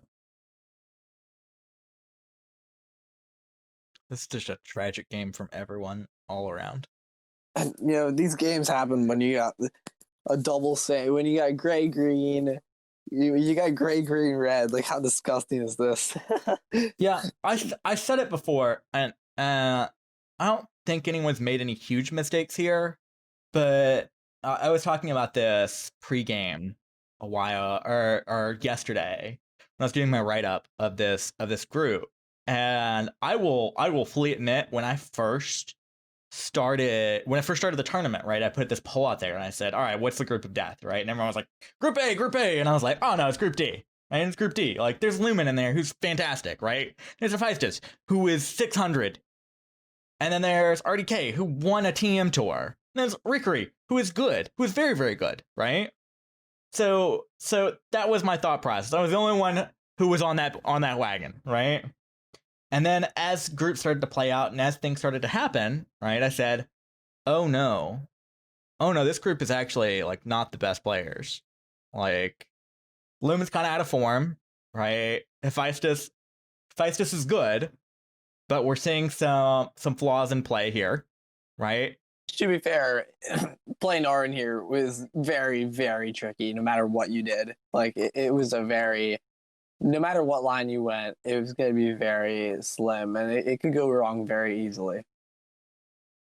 And I agree with that statement. It's just, oh, okay, hold on, real quick. We'll round back to that in a second, right?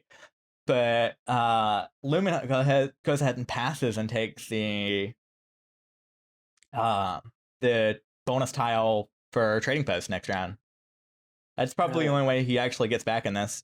I really like this move. So look at how many resources he's got. He's gonna increase digging twice. He's gonna get 3 trading houses on the board, maybe 4. He might be able to temple Air 1 and Water 2. Water 2? I don't know. Water 2? But he's gonna get Air 1. He's gonna build 4 more trading houses. He's gonna increase digging, or maybe he doesn't. He's gotta have the resources for this, right? He can take the 7 coin action next round too. Like, he's just gonna have a stockpile of resources, and he's just gonna score so many points these last rounds. Like, I still think he's in the game. It's not as good as it could have been, but he's still in this game. Yeah, that's fair.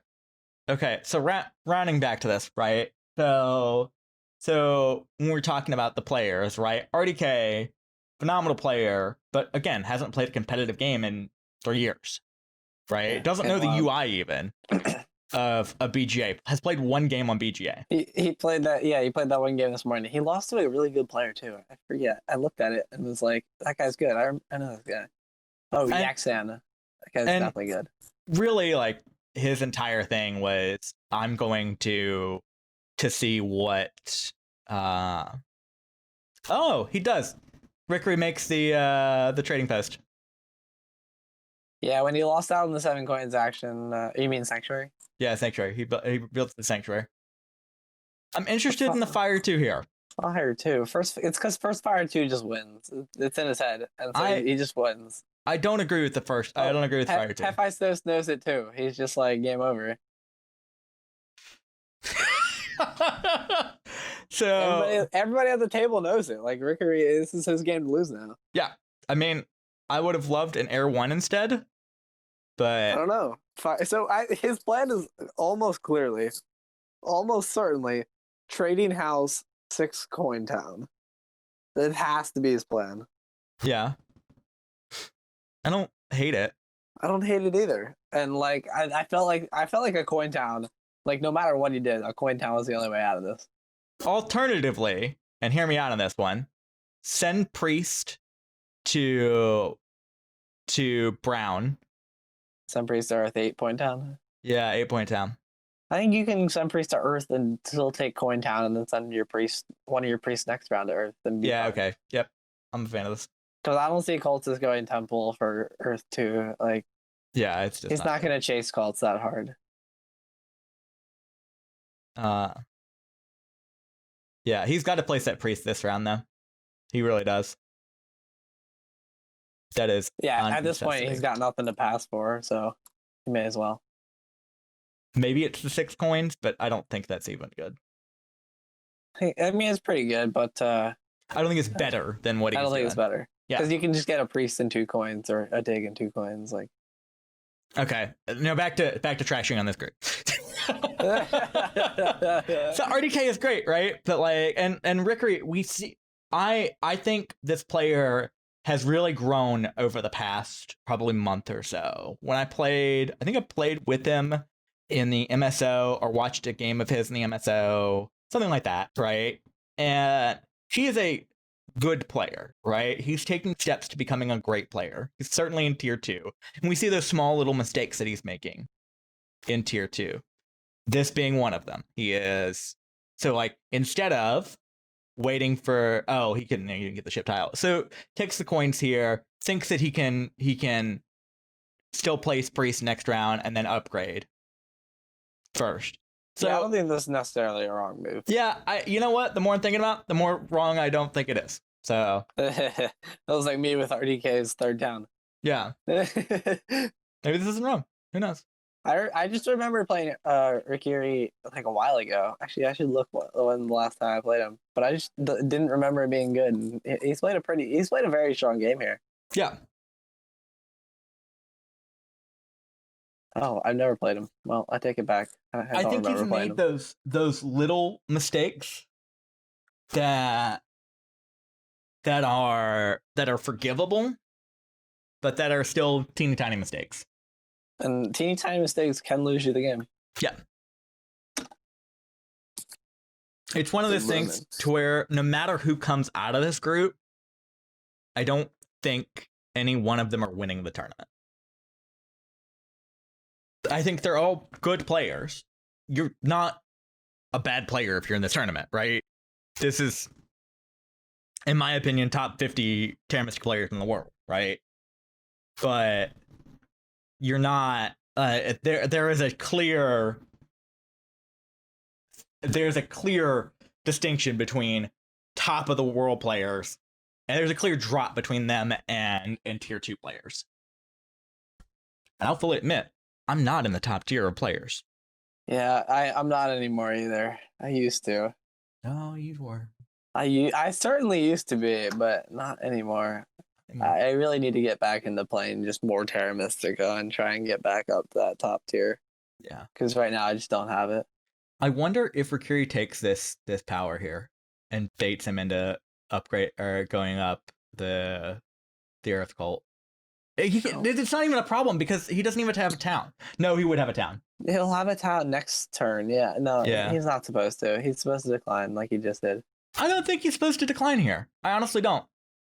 I think he is. Now you can go Trading House, Coin Town, and still have another move to go up the Earth Cult. Whereas you would lose Earth Cult if you took a Coin Town, if you accepted that leech. Yep, that's fair.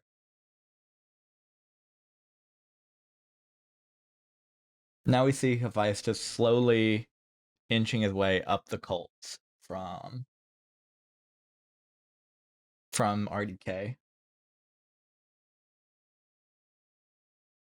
Perhaps even trying to take one of them. No way. I'm interested do it. in the first move of going up via your stronghold ability and not the priest. I guess you're using this priest for power or for upgrading shipping. So, this is a tricky place. The other thing is you're gonna use your stronghold no matter what, but maybe you want to have the option of passing early. Yeah, and just keeping your priest. Yeah, that's fair. I mean, obviously, like nobody's getting Lumin's pass tile, unless if he passes early for Hefaistos' pass tile. So either way, Hefaistos is not getting Lumin's pass tile. Yeah, that's fair. Like I really honestly don't see anybody passing before Lumin. Although he is sitting after Hefaistos, so maybe it's I'm going to build 3 trading houses this round and then pass. I'm going to be honest. I think there's a possibility that other people play a game and don't pass, or and like end the game before Lumin passes here. That's how many resources and how many actions he has. Yeah, like, oh man, if I had that many resources, that's like, this is textbook me. Yeah, but like, again, I don't even get this many resources. What are you doing with those resources? Increase dig twice, make some towns. You asked how he's going to get towns. Increasing digs. Apparently, it's increased digs and then building. And spam dwellings in the last round. Like, I kind of like this. I kind of like it. Don't convince yourself of this. I'm convinced. I'm convinced. 18 workers, 29 coins, and it can't be wrong. And yet, it is. It can't be wrong, and yet it is. Okay. Ooh, oh yeah, RDK taking the coin town. Not even. All right, so now Rikiri can accept this power. Accept the leech. Does he want to? I don't think he wants to, though. I think he wants to. I mean, 2 points for 3 power. It can't be wrong. If it's wrong, it's not that wrong. Yeah, it's again one of those things to where it's iffy. It's really iffy. I'm not gonna say which way is better. The only bad part for Akiri right now that I can see is that he can't get another pass tile that gives him points. Yeah. Which, I mean, he's gonna score 3 trading houses this round, which is 18 points. Yeah. And then he's gonna tunnel. No, he's not. Oh. He could double shovel tunnel. He can double shovel tunnel to that blue hex. He still needs a dig over on the east. Oh, he could get a dig this round and build another dwelling over there. Like single dig this round, double dig next round. Yeah.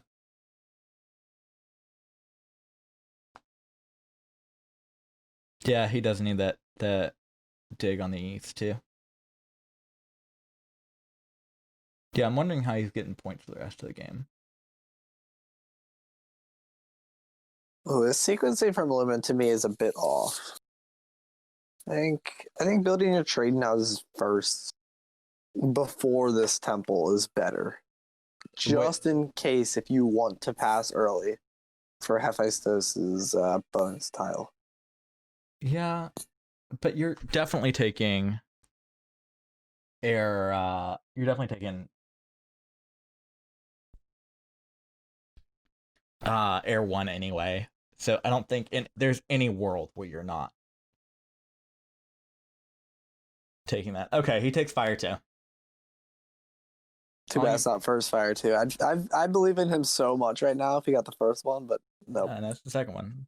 Rikiri beat him to it. Yep, Rikiri takes the Earth Cult. Very good job from him. I think landing 1 cult, especially when cultists are on 8 for that cult, is so important. Oh yeah. I think cultists send a priest to air here, secure air. Yeah, just go ahead and take that out of here. It's also 3 power. 3 power is so nice. Yeah, no, he doesn't do it. And he's like, no, I'm not gonna listen to you guys. No, he's refusing. I wonder if Hefaistos goes ahead and takes this cult track from him. With air 3? No, with placing a priest on the cult track and then sending 1 for 1. I think he should. Yeah, he should. I don't. Okay. No, he's advancing shipping. He's taking that route instead. That's a fine route. That's true. It's a fine route. Advanced shipping twice, pass for 9 points. Yeah, this is probably more points. Yeah.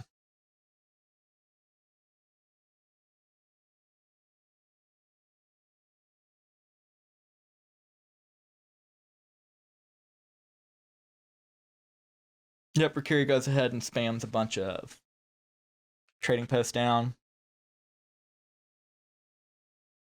And really, Rikiri actually isn't in that much of a need for more dwellings. He doesn't get the extra points for dwellings. He can just tunnel next round and be okay. Yeah, I think I would build 1 dwelling, or I would at least dig once this round.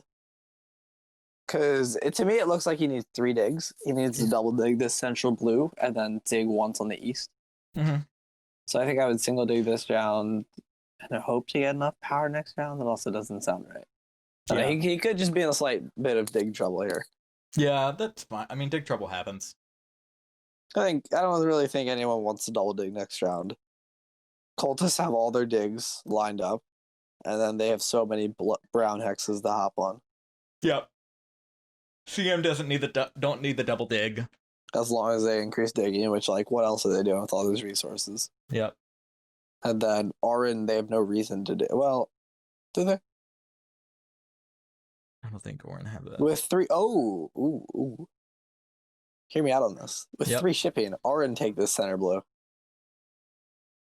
Interesting. That gets them to that north green and the east or the western green. They get 3 greens they get that green that they dig plus 3 more greens. So what I'm hearing is that Rikiri needs to do the double dig this turn. I don't know if Orin dig it this round. Do they dig it this round? I probably would. Well, they can just build trade houses. I don't know. Yeah, they need to build trade houses. I just don't like Hefaistos' game. I don't see how he wins. You and me both. You and me both. 3-6. Yeah, he doesn't have the resources for a trading house and that dwelling. Well, now he does. Now he can go trading house and that dwelling, which is probably what I'd do. And as you can see, placements of Lumin's buildings, he has only built next to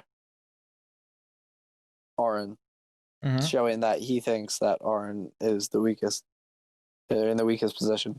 Well, he's also trying to make a town there, so he's also trying to make a town there. But his trading house didn't need to go there because he just needs 6 structures with fire 2. Unless if he's trying to make 2 northern towns. I think he may be trying to make 2 northern towns.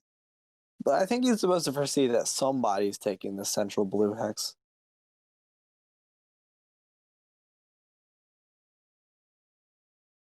Honestly, I have no idea what he's doing. I'm in for the ride at this point in time. We're both in. Once people get to this amount of dwellings, right? I feel like you are kind of to the point of they could do 20 things, and what's the point of trying to figure out which of the 20 things they're doing? Because they could go an infinite number of ways here. And we see Rikiri getting the power that he needs. He actually doesn't take it. Interesting. Okay. Yeah, I just don't like it. Like, he needs so much power for these digs. Okay. Oh, wait. What if he increases digs? Oh. Think about that. I don't think he's going to do that. I think he should do that. So, here's my thing on this, right? So, if you think that Orin are going to take this center blue, right? I don't think they're taking the center blue until next round. Oh, never mind. Oh, there it is. There it is. You remember when I said that they're not taking that till next round? That was a fun time. I enjoyed that lark of a time. Now I really think that Doors is supposed to increase digging. Yeah, absolutely. They need to increase digging. I think he's supposed to take 2 workers this round. Is he supposed to build another trading house? Yeah, he's supposed to build another trading house. He needs coins for increasing digging. Yep. And then he's basically just going to form a town and then tunnel for points the rest of the game. Tunnel and assuming he's competing for network and build the dwellings as well, which it looks like he is. Yeah, I think that's a great way of going about it. Ooh. He just killed cultists. He was like, took his heart right out. Yep. I don't like that play. I really don't like that play, actually. I think it's pretty bad. It's like came at his throat. It's one of those things where, like, what does that really accomplish for either of you? Nothing. The only thing it really just hurt them both. Yep. Although it was pretty clear by where RDK was building his trading houses that he was planning for that 3rd town and a fire 2. Mm-hmm. Now it looks like he's just going to go stronghold in the center for a town, and then end with just 2 structures on his board. It looks like, which is just going to crush network. Yeah. I don't think Lumin can get that many structures down. I don't think he can either.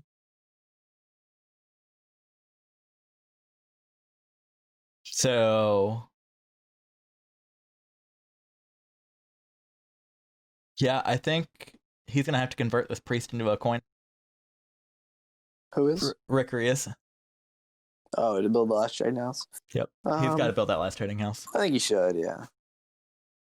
Build that last trading house. You then have 10 coins next round. That's enough for increasing dig twice.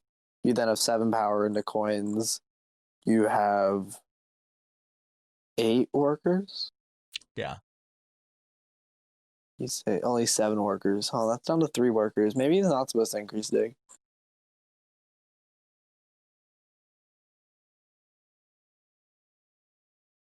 Okay, my question is, if he's able to, does he take the shipping bonus tile? Mercury? Yeah.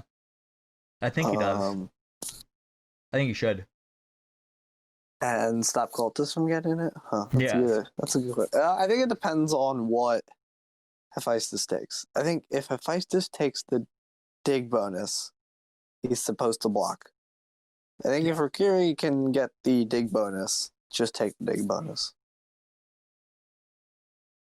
Makes sense. Because that's 3 coins and a minimum of 2 points for that dig. Mm-hmm.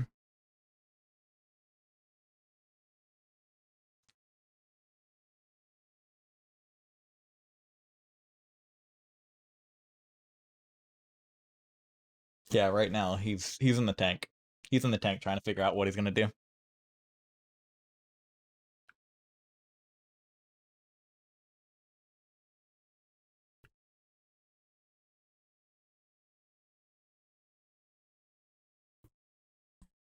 Man, I just can't stop admiring Lumin's stack of resources.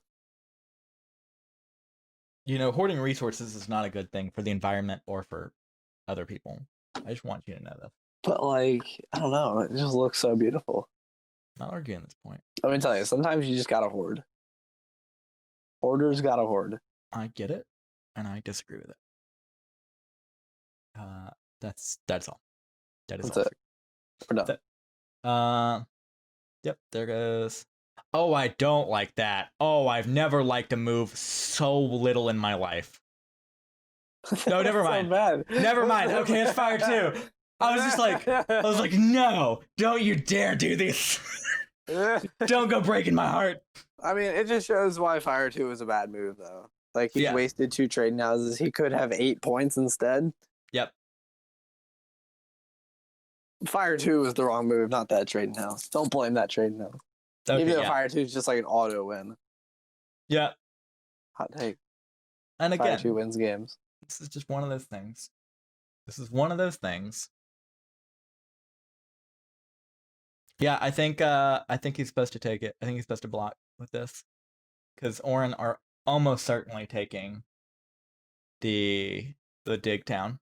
Or the dig bonus. Man, this is such an interesting end of this game.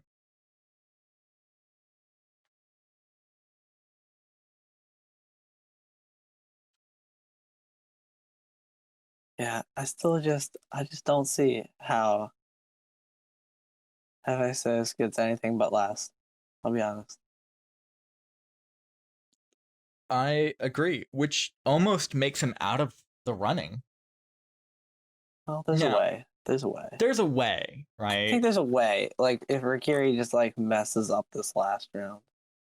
I don't think Rikiri is just going to mess up. I don't think he is either. I think he's going to score enough points. Also, we're again saying Lumin does something here, right? Which Lumin's got, I mean, he has to, right? Right? Right? I love how, I love the question mark at the end of this game, right? Right? He's got 10 workers, 16 coins. He's got to do something. Right?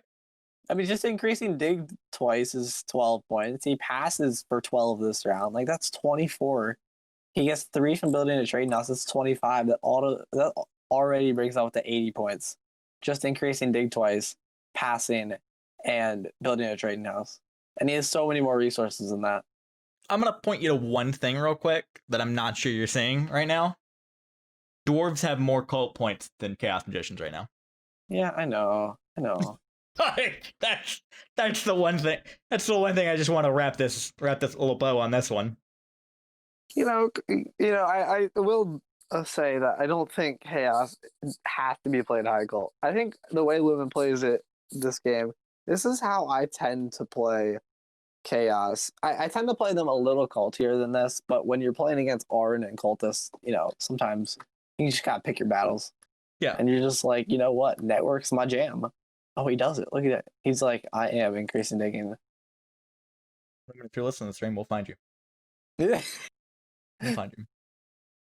That wasn't a threat. That wasn't a threat. That was a threat. All right, so was it a threat or was it not a threat? It was a threat. I'm sorry, I corrected myself because normally it's not supposed to be a threat, but that was a threat. All right, dwarves are gonna pass here. I assume they're gonna pass for the shipping bonus tile because why would they not? Unless they're taking the coins and the priest and 3 coins. The priest and 3 coins is still pretty juicy, but no, you gotta block it. Oh man, RDK must feel like so insulted right now. Dwarves double dig their blue and then take the shipping bonus. Oh yeah, just like attacking him. This man's gonna murder him next round or next game. Just like this man's gonna worker dig his building or his opening zone. Yeah, worker dig, and not even for himself, for his opponent. I don't think that's gonna happen. I don't think it will, and if so, we do not support this action. But it could. Overall, for a coming out of retirement game, though, I think RDK has played a pretty good game. He's played a very stellar game. I can't. Well, I think the double dig was wrong. Yeah. Although he could have just not been able to connect, which would have been catastrophic. So, I mean, it's not that wrong if it's wrong. Yeah. I think we're seeing some mild rust, but I think overall it's fine. I mean, yeah, I really liked his Temple of Fire too. That gave him the priest to attack cults and still increase shipping. He got Sanctuary Water 1. Like, he's played a very good game. And he's going to win / tie with Lumin on network. They're both going to be fighting it, but I will say that as a broadcaster, I'm not sure if I should play Fantasy Terra Mystica next season. As this makes my cast so much more biased. I don't think I have anybody. What? I was so biased for Ryan. I was like, come on, Ryan, you can do it. And then he didn't do it. He didn't do it. No. For Kira, though, he can do it. I said it before. I think he is a better player than he gives himself credit for. I think he is a better player than I remember. And I think that's one of the beautiful things of the Fire 2 Open. Not to self-promote too much on my own channel. but one of the beautiful things is it provides a battleground for people to say, no, I am this good. I have beaten these players in this tournament, right? Because much like Andas does all the time, right? When you win against him, he's like, well, I was playing chess in the background. So, like, did you really win against me? Or did you win against me playing chess, right? Like, and whenever you look at BGA's ELO system, right, you see people that are far too overrated because they play 2-player games, and you sit them in front of a 4-player game, and they have no idea what they're doing. He's looking at you, Bowser Hugs. No, Bowser Hugs got 2 seconds, and I approve of that. Bowser Hugs played good games. I lost to him the other day. Yeah, he's a good player. Yeah. So, but I beat him in 2-player though. There you go. You beat him in 2-player. So, who's the real fraud here? So my point is... Are you saying I'm a fraud? Hold on. No. Back it up. No, I'm saying you're a caster. So, okay. So the point I'm trying to make with this is that this provides an outlet for people to say, I am this good at this game. please respect, or you need to respect me, right? Yeah. And now here we are. I just want to point out how many points Lumin now has. Okay. It's been pointed out. I've heard it. 86 after this pass. I've heard it. Uh-huh. And we're done with it. I've heard what you said, and I processed it. We're good to go. And he's probably getting 2 towns next round, maybe. Hopefully for him. I don't know if he can afford it. My friend, what you're saying is great and very rosy, but he doesn't have 18 workers, 29 coins next round. Well, I think one of these trading houses that he built just like off the side was supposed to be over here in the west. Yeah. Like, yeah. I mean, that would have made 2 towns much easier. I still don't know if he was able to afford it because that's 3, 4, 5, 6, 7, 8, 9, 10, 11, 12. That's 12 workers. He's only going to be at 3, 6, 7 workers. So he can take the 2 worker action. Oh, he could have gotten it. Yeah, man. I think he's going to be kicking himself after that one. He could have had 2 towns this game. I think he might have blown it, to be honest. Oh, Hefaistos is connecting. Interesting. Wow. That's spicy. I didn't even see that connection. I'm going to be honest with you.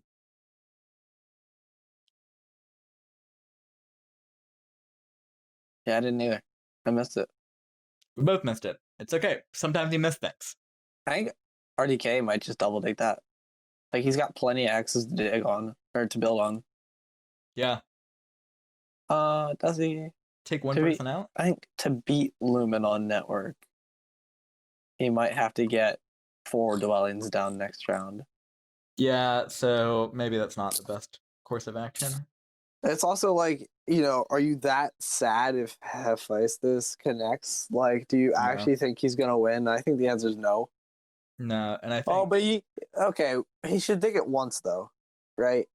Because he now has 4 structures to dig, or 4 hexes to build on. So if he digs it back to black here... No, he's taking the nice route.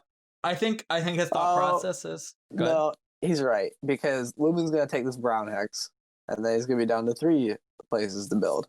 Yep, look at that. He did it. I think on top of that, I think Hefaistos is going to come in third. Behind? Yeah. Or, in front of Rickery, which I think is best for him.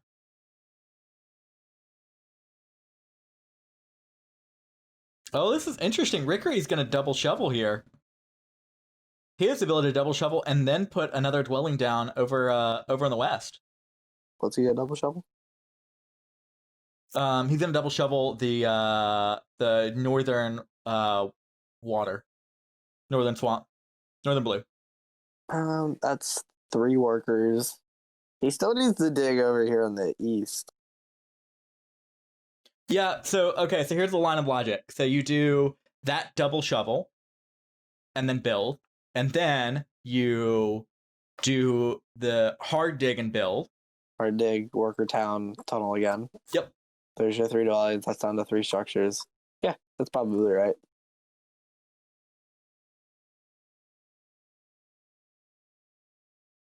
It's a great line that's a great line for him. But I really think Lumin may have blown this with putting his trade houses in the wrong spot, and that's sad. That's really sad. Yeah, I hate to see it. You hate to see it. You really do. You really do. I was like, the underdog is about to come out on top here, and no, I don't know if he is anymore.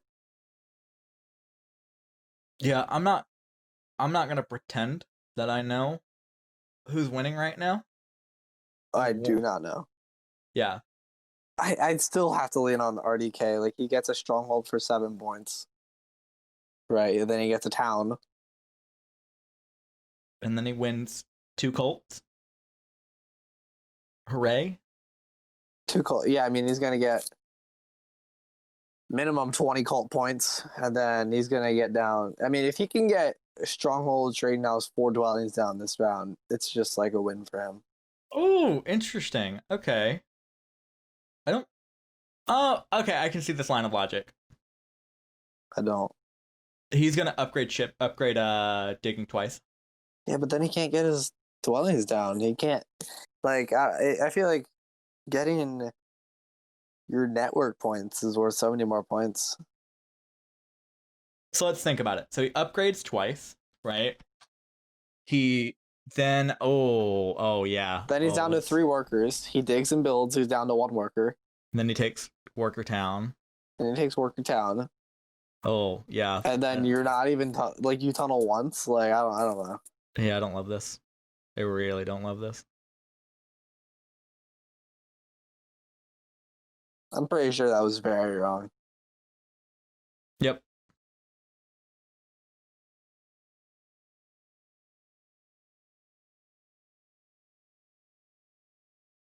I mean, it is 12 points, though. 12 points compared to 8 tunnel points. 8 tunnel points, 4 dwelling points. So let's say he digs and builds the red hex, he digs and builds the green hex.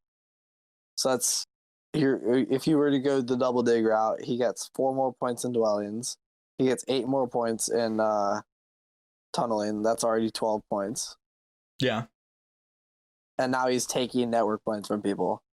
And he's getting network points. So I think double digging is almost certainly better. Yeah. Yep. And this is kind of, again, one of those things to where you see it, you don't love it, but it is what it is. Interesting. Hefaistos kind of giving up on cults and saying, I want you to take some points away from Lumin.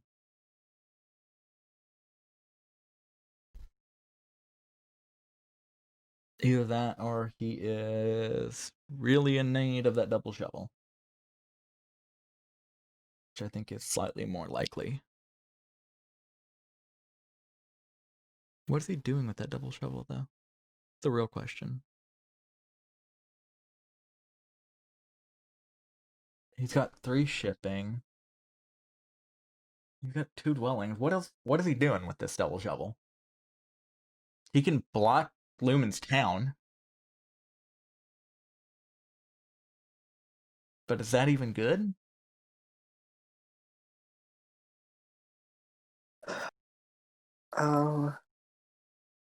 This is just Maybe. I think Lumin was supposed to secure this black hex first. Because then he can make a town with the black or the brown. Yep.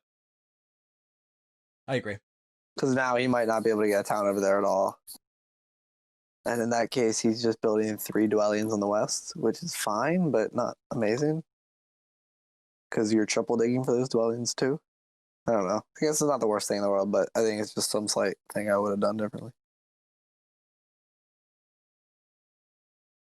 Also, unrelated to this, but we've just been invited to be a Twitch affiliate. So, hype for everyone involved in Fire 2 tournaments. Thank you guys for tuning in, and thank you guys for being supportive. All right, what did we get? We got invited to be a Twitch affiliate. So, there's a few caveats to that. But basically, we can have subscriptions now, which is lovely. Oh, nice. Yeah. It's a nice little program. So, that will be discussed soon, and we'll figure it out. Anyways, so let's go ahead and get back into this game.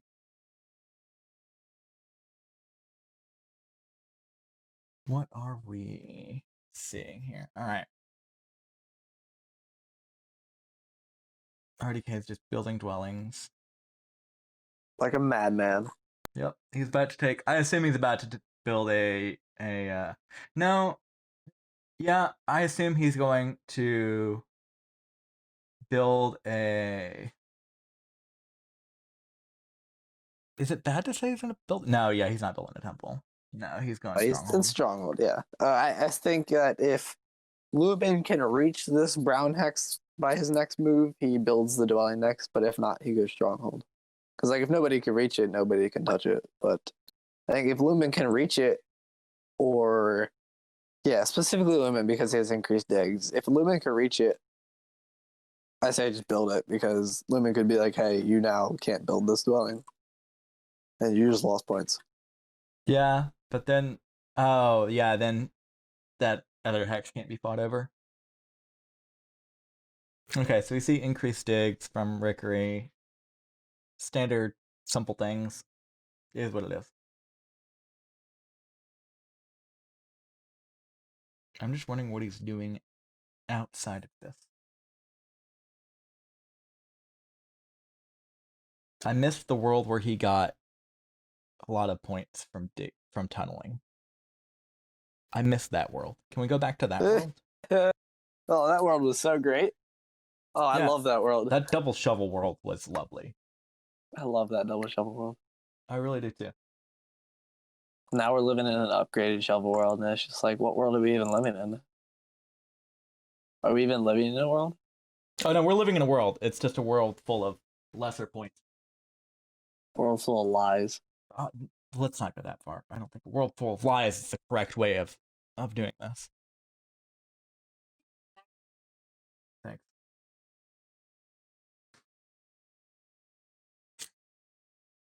These are the beautiful things that happen, Google Assistant, in your life.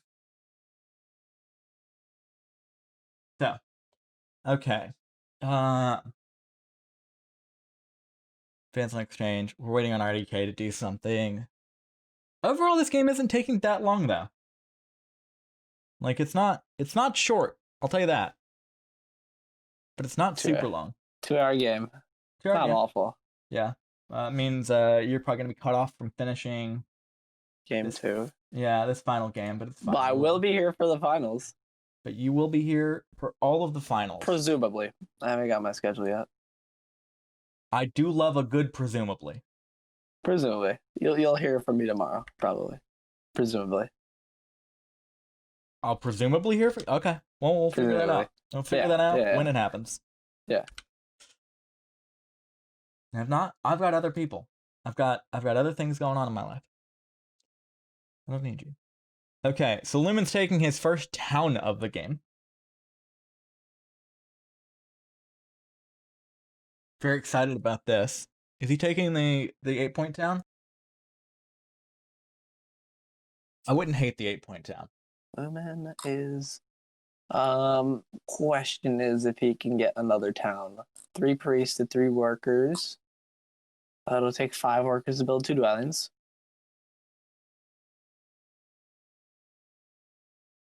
I don't see how he gets 2 towns. No, he's not gonna do it. In that case, you take the 11-pointer?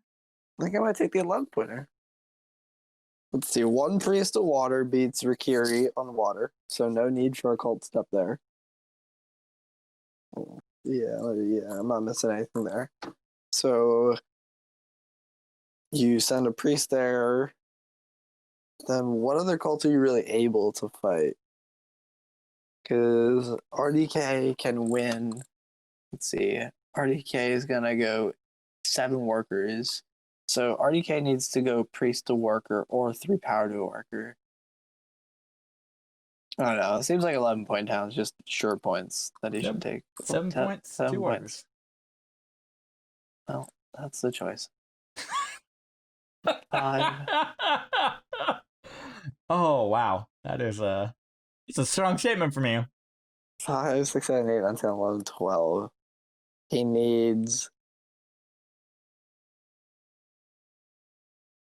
4 leech. He needs 4 power, it looks like, to get another town. Yeah. Because he needs 5, 6, 7, 8, 9 workers. He has 8. He needs 2, 4, and 5, 9, and 3, 12 coins. Yeah. So he needs a worker and a coin, which will be 4 power. And he needs a temple for this process, so he can just take 2 favors that give him power on cult. He'll be fine. Mm-hmm. So what I'm saying is that Rikiri has just kind of thrown this game right out the window. I think. Although I look at the other people's scores and I'm like, did Rikiri actually have a chance? I think he did. I think there is just a lot of small mistakes that added up. I agree.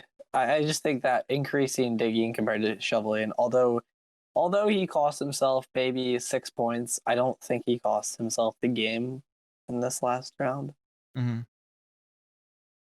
No, it's just one of those things that adds up and adds up and adds up. Yep, and that little mistakes will add up. And the earlier your little mistakes happen, the more effect it is, because, you know, it affects the rest of your game. Like around one tiny little mistake that costs you a coin, maybe that means that coin said I couldn't get a dwelling out round 2. Well, now I'm down a worker and a coin. And like, you know, it just funnels down from there. Well, we almost got slightly disconnected because this game has gone on for too long. I need to set a timer because I think at the 2-hour mark, BGA says, "Hey, I've watched this game for a long time, but not interacting with it at all. What are you doing over here, buddy?" I'm gonna disconnect you. They're out.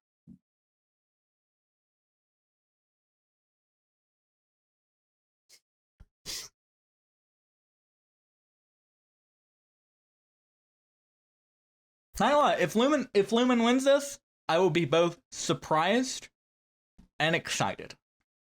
We were flaming him up in the in your preview. Oh, I was. Okay.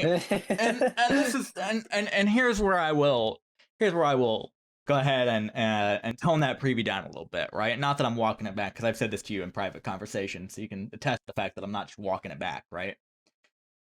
Lumin has this thing where I think Lumin may take things a little personally, right? When you insult his abilities.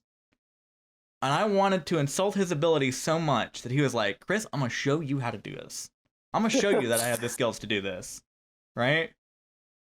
That's what I wanted.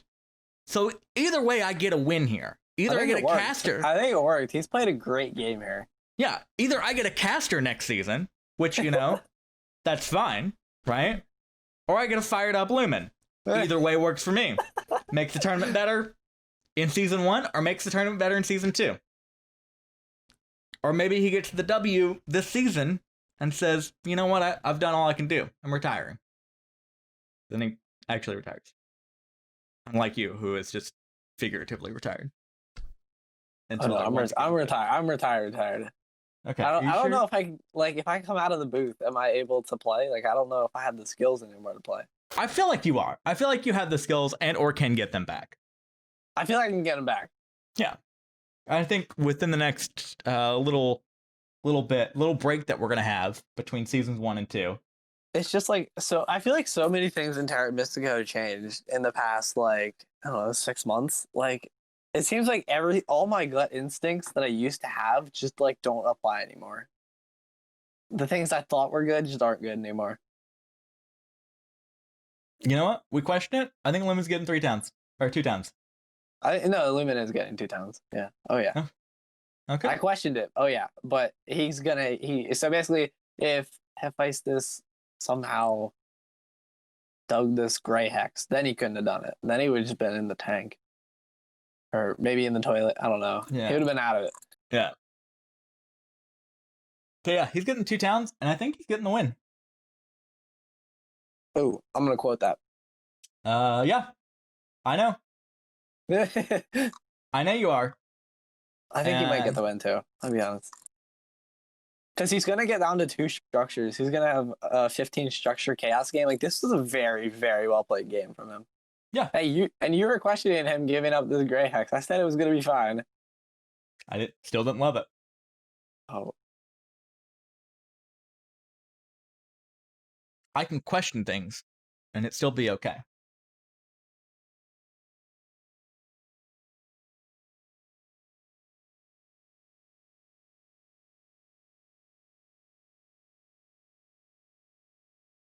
Now, the real question is, no, RDK can't. He can, but does he? Does he? Does he dig this hex? Which one?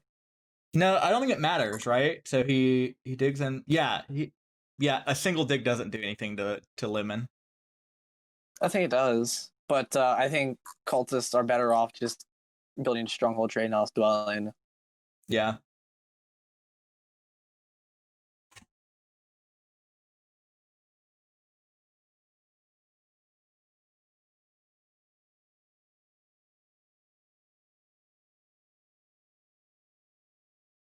I will say this much. Chaos Magicians have made a beautiful thing out of nothing. You have to be proud of this as like the chaos aficionado that you are.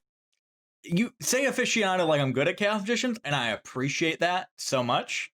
I thought you were good. It's funny because I'm really actually bad at them. Like, it's funny because like that's the faction you could like count on beating me with. Like yes. I feel like every time you play chaos and I'm in the game, it's just a win for you. Yeah, you at least beat me. Yes, that's very important. But I don't think I'm actually good at them. I really don't. The one game I was watching, you just neglected to throw priests, like the priest for 3 steps. You were just like, I'll take 2 steps, and then you just never took 3 steps, which I found very odd. I don't take 3 steps. I feel like that's wrong. If you're playing a high call game, you gotta get them 3 steps. Yeah, but why take 3 steps when I can get resource efficient and 2 steps? Well, I mean, you gotta get resource efficient 2 steps while you're getting 3 steps. You should get the 3 steps before other people want the 3 steps. It's like tempo stuff. I get it.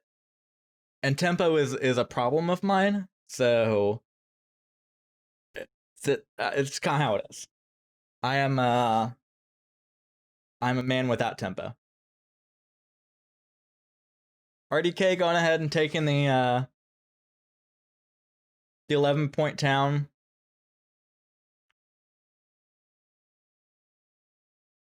Which means that CM are gonna have to take either the 8-point town or either the 8-point town or the priest town. Either one is fine. I will say, okay. What? Rikiri's moves turned out to be better, I think. Because Lumin and RDK were both able to get down to 2 structures. That I think this line where Rikiri increased digs is just about the same amount of points. Because he's really only going to gain 3 network points if he built 1 more structure. Okay, so color me confused here. I'm going to need some help here. Why did he build the stronghold? Because he needed a town.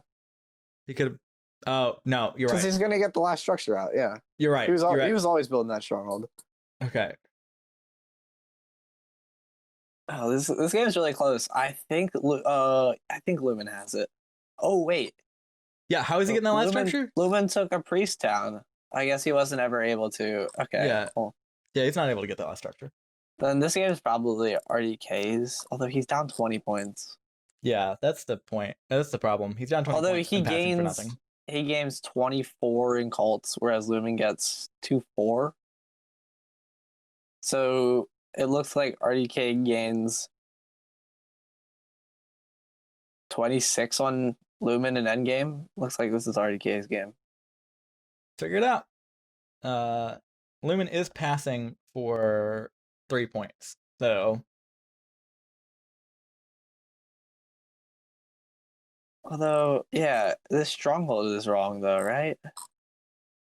Because he could have gone trade. So Lumin actually messed up with the stronghold. He couldn't have gone trading house. He had no trading houses to build. He could have gone temple trading house. Yeah, he could have gone temple trading house. Temple trading house. He takes 3 cult steps. He would take fire 3, earth 3. Yep. And then he forms the town, and then he gets a 2-worker town, and then he gets his last dwelling out. And that line is so many more points. 2, 4. Instead, he advances on shipping and then passes. So he got 4 points instead of he got 4 points, a 9-point town. I don't know. I think it's less points. Yeah, I do too. Especially between the cultists. Because like cultists are his main competitor, and so gaining points on him is even more points. You can gain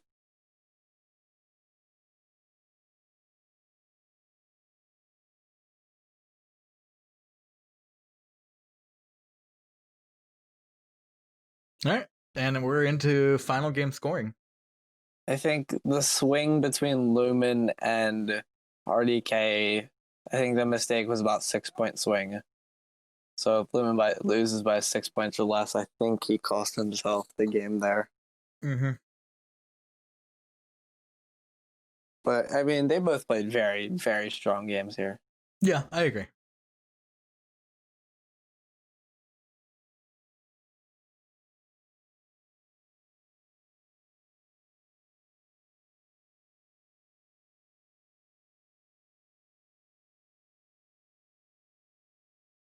Yep, we're about to see it. RDK is going to take the victory. Yep. 4 points. With Rikiri coming in third. And Hefaistos coming in fourth. Yeah.